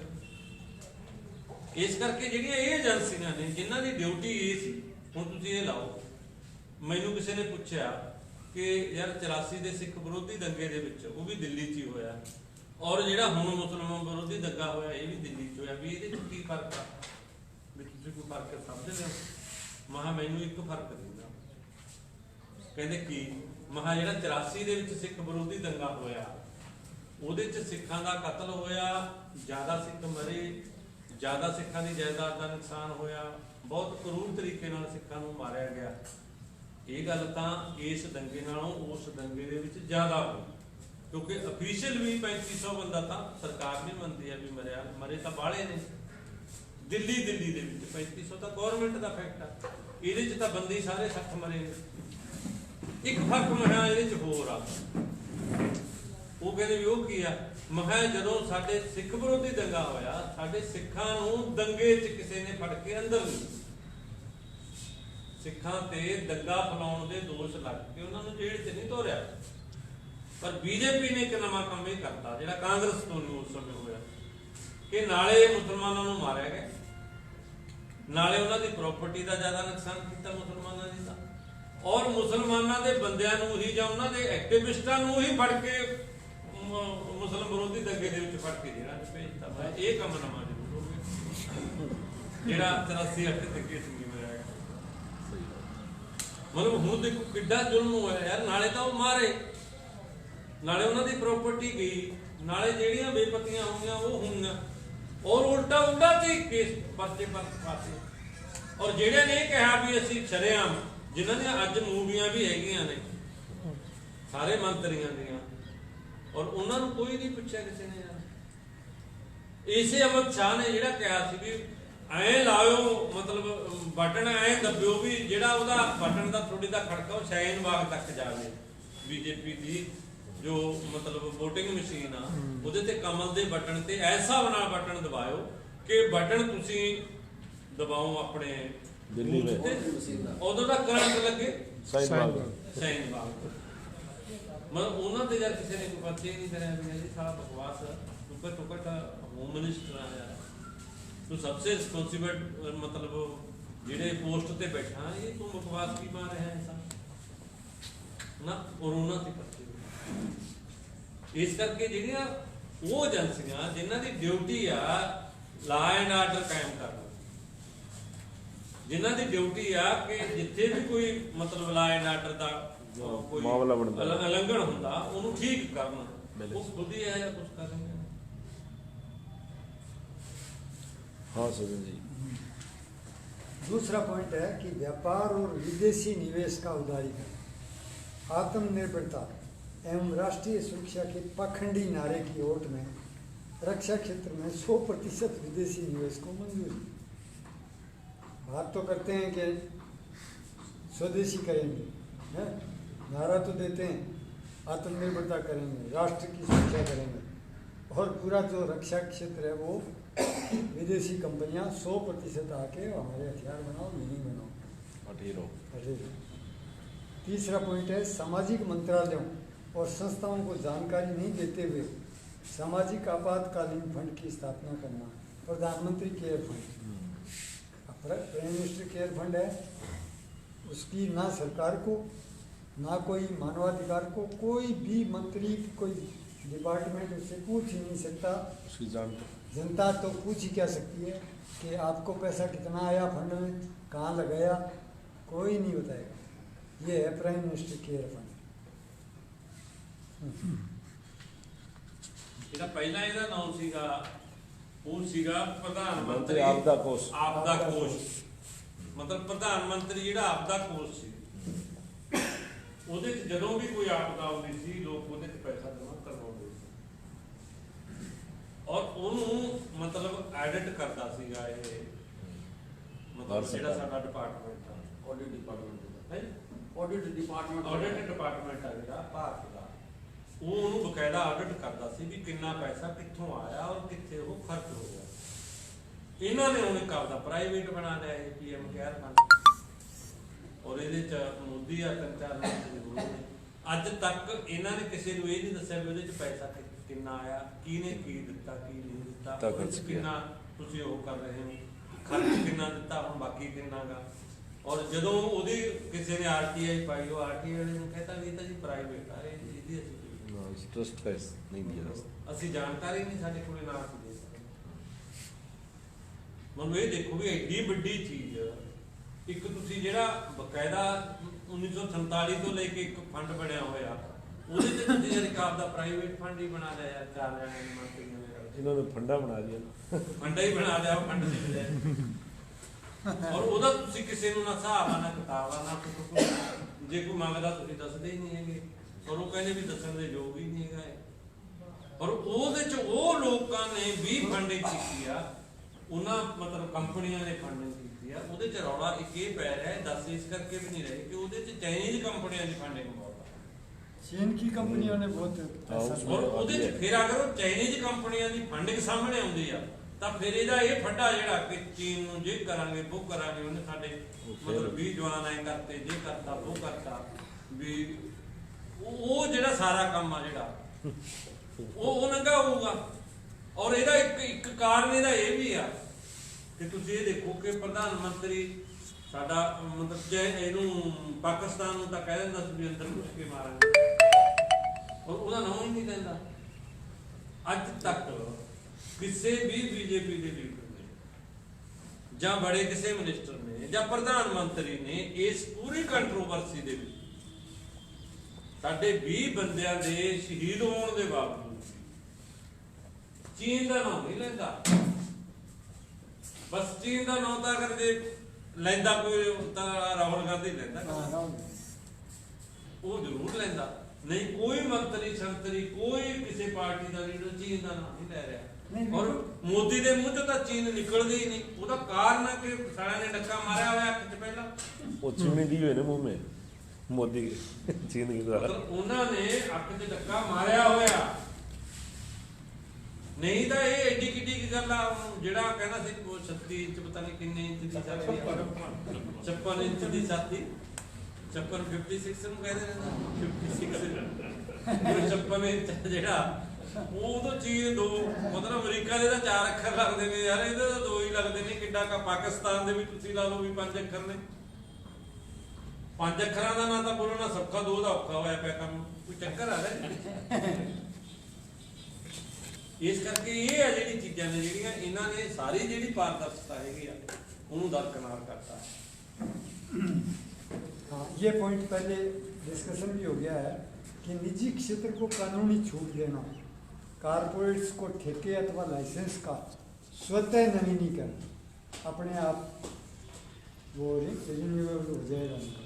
कंपनियों की प्रदूषण संबंधी स्वतः तस्दीक का अधिकार, जो EIA 2020 मसौदे के तहत कारपोरेट को यह अधिकार देता है कि किसी भी उद्योग को स्थापित करने के पहले पर्यावरण संबंधी इजाज़त की ज़रूरत नहीं होगी, बल्कि ऐसा उद्योग स्थापित करने के बाद किया जा सकता है। घने जंगलों से भरे 21 क्षेत्रों को खनन के लिए खोल दिया गया है, जिस पर पहले पाबंदी लगी हुई थी। मतलब अब जो पहले वाला पर्यावरण कानून था ना, उसमें तो पाबंदी थी, और अब कि खनन करो, निकालो कोयला जो निकालना है, अब खुली छूट है। इसके पे ਇਹ ਜਿਹੜੀ ਕੀ ਮਤਲਬ ਖੇਤਰਾਂ ਦੇ ਵਿੱਚ ਇਹਨਾਂ ਨੇ ਖਨਨ ਦੀ ਇਜਾਜ਼ਤ ਦਿੱਤੀ ਹੈ, ਕਰੋਨਾ ਪੀਰੀਅਡ ਦੀ ਦਿੱਤੀ ਹੈ, ਕਰੋਨਾ ਪੀਰੀਅਡ ਤੋਂ ਪਹਿਲਾਂ ਇਹਦੇ ਤੇ ਪਾਬੰਦੀ ਸੀ। कोरोना पीरियड का फायदा उठा दिया इन्होंने। अब बाहर तो निकलने नहीं देंगे, कोई विरोध नहीं करेगा। आगे आसान निजीकरण, भारतीय रेलवे एवं दूसरे संगठन जैसे भारत पेट्रोलियम, LIC इत्यादि के मामले में संसद से सलाह मशविरा किए बिना कारपोरेट कंपनियों के हाथों में सौंपने को तैयार है। यानी निजीकरण के लिए कोई ज़्यादा कोई संसद को भी बताना जरूरी नहीं है, कर दो। आगे श्रम सज्जन जी, ये आसान निजीकरण क्या होता है? वैसे तो मतलब निजीकरण आसान आसानी से कर देना। आसान का मतलब ये है कि पहले तो पार्लियामेंट से कई, जैसे रेलवे बेचनी है, जैसे हम रेलवे में इन्होंने कहता हमने कारपोरेट ट्रेन चालू कर दी, और कोई उसको प्राइवेट ट्रेन बोले ना तो कह रहे नहीं प्राइवेट ट्रेन नहीं है, ये कारपोरेट ट्रेन है, इसको कारपोरेट ट्रेन बोलो। कारपोरेट ट्रेन भी तो प्राइवेट ट्रेन ही है ना, सरकारी तो है नहीं, मतलब इंडियन रेलवे की तो है नहीं। एक गल बिल्कुल आसान जिहड़ा हैगा कि इन्हां ने सरकार ने अपने लेवल ते चीज़ां सेज ते लातियां, पार्लीमेंट नाल कोई मशवरा नहीं। पार्लीमेंट च तां पंगा पै जू, पार्लीमेंट च तां मतलब तुसीं ये लाओ ना जिहड़े हिसाब नाल इन्हां ने बिल लिआंदे पार्लीमेंट च, हुण जिहड़ा राज सभा दे विच इह कहंदे भी ਜਦੋਂ ਇੱਕ ਵੀ ਸਾਡੇ ਕਾਨੂੰਨ ਇਹ ਆ ਨਾ ਕਿ ਇੱਕ ਬੰਦਾ ਇੱਕ ਮਤਲਬ ਰਾਜ ਸਭਾ ਦਾ ਮੈਂਬਰ ਵੀ ਆਪਣੀ ਜਗ੍ਹਾ ਤੇ ਬੈਠ ਕੇ ਕਹੇ ਕਿ ਮਤਲਬ ਸਾਨੂੰ ਇਤਨ ਤਵਨੀ ਮਤ ਨਾਲ ਜਿਹੜਾ ਪਾਸ ਕੀਤਾ ਮੈਨੂੰ ਮਨਜ਼ੂਰ ਨਹੀਂ ਹੈਗਾ, ਵੋਟਿੰਗ ਕਰਵਾਓ, ਬੈਠ ਵੋਟਿੰਗ ਹੋਣੀ ਚਾਹੀਦੀ। ਇੱਕ ਰਾਜ ਸਭਾ ਮੈਂਬਰ ਵੀ ਉਹ ਕਰ ਲੈ ਨਾ ਮੰਗ, ਤਾਂ ਮਤਲਬ ਜਿਹੜਾ ਇਹ ਉਪ ਰਾਸ਼ਟਰਪਤੀ ਨੂੰ ਇਹ ਗੱਲ ਮੰਨਣੀ ਪੈਂਦੀ ਹੈ, ਕਨਸਟੀਟਿਊਸ਼ਨਲ ਮਤਲਬ ਰਾਈਟ ਹੈ ਉਹਦਾ। ਤਾਂ ਜਦੋਂ ਇਹਨਾਂ ਨੇ ਉਹ ਤਰ੍ਹਾਂ ਨਿਮੰਤਰਣ ਪਾਸ ਕਰਤਾ ਤਾਂ ਜਦੋਂ ਇਹ ਸਵਾਲ ਆਇਆ ਵੀ ਯਾਰ ਜਦੋਂ ਉਹ ਮਤਲਬ ਮੰਗ ਕੀਤੀ ਜਾ ਰਹੀ ਸੀ ਤਾਂ ਫਿਰ ਤੁਸੀਂ ਕਨਸਟੀਟਿਊਸ਼ਨ ਦੇ ਖਿਲਾਫ ਤਾਂ ਇਹ ਕਿਉਂ ਕਿਹਾ? ਉਹ ਕਹਿੰਦਾ ਵੀ ਮੇਰੇ ਤਾਂ ਕਨਸਟੀਟਿਊਸ਼ਨ 'ਚ ਇਹ ਲਿਖਿਆ ਹੁੰਦਾ ਕਿ ਉਹ ਆਪਣੀ ਸੀਟ ਤੇ ਬੈਠ ਕੇ ਮੰਗ ਕਰੇ, ਮਤਲਬ ਬੰਦਾ ਆਪਣੀ ਚੇਅਰ ਤੇ ਬੈਠਾ ਹੋਵੇ ਉੱਥੋਂ ਮੰਗ ਕਰੇ, ਫਿਰ ਉਹ ਕਹਿੰਦਾ ਵੀ ਮੰਨੀ ਜਾ ਸਕਦੀ ਸੀ ਇਹ ਗੱਲ, ਉੱਥੇ ਤਾਂ ਅਫਰਾ ਤਫਰੀ ਮਚ ਗਈ।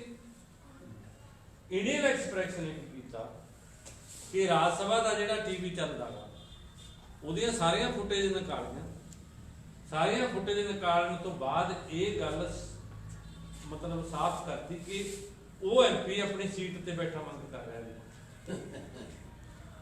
ਤੁਸੀਂ ਕਹਿ ਰਹੇ ਹੋ ਨਾ ਵੀ ਸੀਟ ਤੇ ਬੈਠਾ ਮੰਗ ਨਹੀਂ, ਆਹ ਦੇਖੋ ਆਹ ਐਮਪੀ ਆਪਣੀ ਸੀਟ ਤੇ ਬੈਠਾ ਮੰਗ ਕਰ ਰਿਹਾ, ਔਰ ਉਹ ਹੱਥ ਉੱਚਾ ਕਰਕੇ ਖੜਾ ਕਰਕੇ ਕਰ ਰਿਹਾ, ਉਹ ਖੜੇ ਹੀ ਨਹੀਂ ਹੋਇਆ ਆਪਣੀ ਸੀਟ ਤੋਂ। ਫਿਰ ਕਹਿੰਦਾ ਵੀ ਅਸਲ ਦੇ ਵਿੱਚ ਮਾਹੌਲ ਫਿਰ ਉਹ ਬਦਲ ਗਿਆ ਕਿ ਅਸਲ ਦੇ ਵਿੱਚ ਮਾਹੌਲ ਸੀ ਜਿਹੜਾ ਉਹ ਇੰਨਾ ਅਫਰਾ ਤਫਰੀ ਦਾ ਸੀ, ਇਹ ਜਿੱਥੇ ਵੋਟਿੰਗ ਕਰਵਾਈ ਨਹੀਂ ਜਾ ਸਕਦੀ।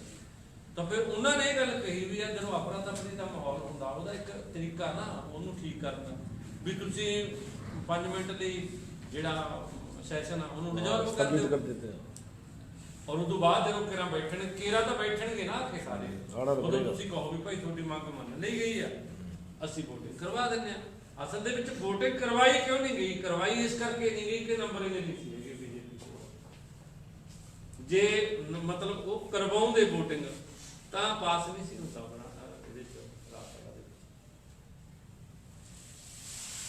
ਵਿੱਚ। ਇਸ ਕਰਕੇ ਕੀ ਹੈ ਮਤਲਬ ਜਿਹੜੀਆਂ ਇਹ ਚੀਜ਼ਾਂ ਨੇਗੀਆਂ ਨਾ, ਇਹਨਾਂ ਚੀਜ਼ਾਂ ਦਾ ਵੀ ਇੱਕ ਮਤਲਬ ਉਹ ਹੁੰਦਾ ਕਿ ਤੁਸੀਂ ਕਨਸਟੀਟਿਊਸ਼ਨ ਤੇ ਕਿੰਨਾ ਕੁ ਪਹਿਰਾ ਦਿੰਦੇ ਹੋ, ਕਿੰਨਾ ਕੁ ਪਹਿਰਾ ਨਹੀਂ ਦਿੰਦੇ। ਇਸ ਕਰਕੇ ਜਿਹੜਾ ਇਹ ਕੰਮ ਕਰਨਾ ਧੱਕੇ ਵਾਲਾ, ਇਹ ਸਾਰੇ ਕੰਮ ਆ ਜਿਹੜੇ ਉਹ ਧੱਕੇ ਨਾਲ ਹੀ ਚੱਲ ਰਹੇ ਨੇ। ਇਸ ਕਰਕੇ ਇਹ ਧੱਕਾ ਹੀ ਖਰਾਬ ਕਰ ਰਿਹਾ ਅੱਜ ਕੱਲ ਮਤਲਬ ਸਾਡੀ ਪਬਲਿਕ ਨੂੰ, ਜਿਹੜਾ ਮਤਲਬ ਰਾਜਨੀਤਿਕ ਪਾਰਟੀ ਨੂੰ ਕੀਤਾ ਜਾ। श्रम कानूनों में सुधार और अमल, सभी पुराने श्रम संबंधी कानूनों को खत्म किया जा रहा है और कंपनियों के पक्ष में नए कानून बनाए जा रहे हैं। ये भी थोड़ा सा ਉਹਦੇ ਚ ਇਹਦੇ ये ਚ ਕੀ ਆ ਨਾ जो ਵੀ इन्होंने कानूनों में चेंज किया ना 44 को कितने साल में लिया है ਕੁੱਲ 23 ਕਾਨੂੰਨ ਨੇ ਜਿਹੜੇ ਇਸ ਨਾਲ ਤਾਲੁਕ ਰੱਖਦੇ ਨੇ।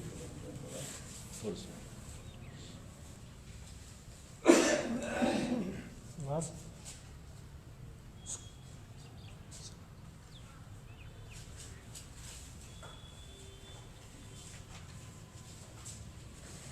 ਮੈਂ ਤਾਂ ਇੱਕ ਛੋਟਾ ਜਿਹਾ ਨੋਟਿਸ ਬਣਾਇਆ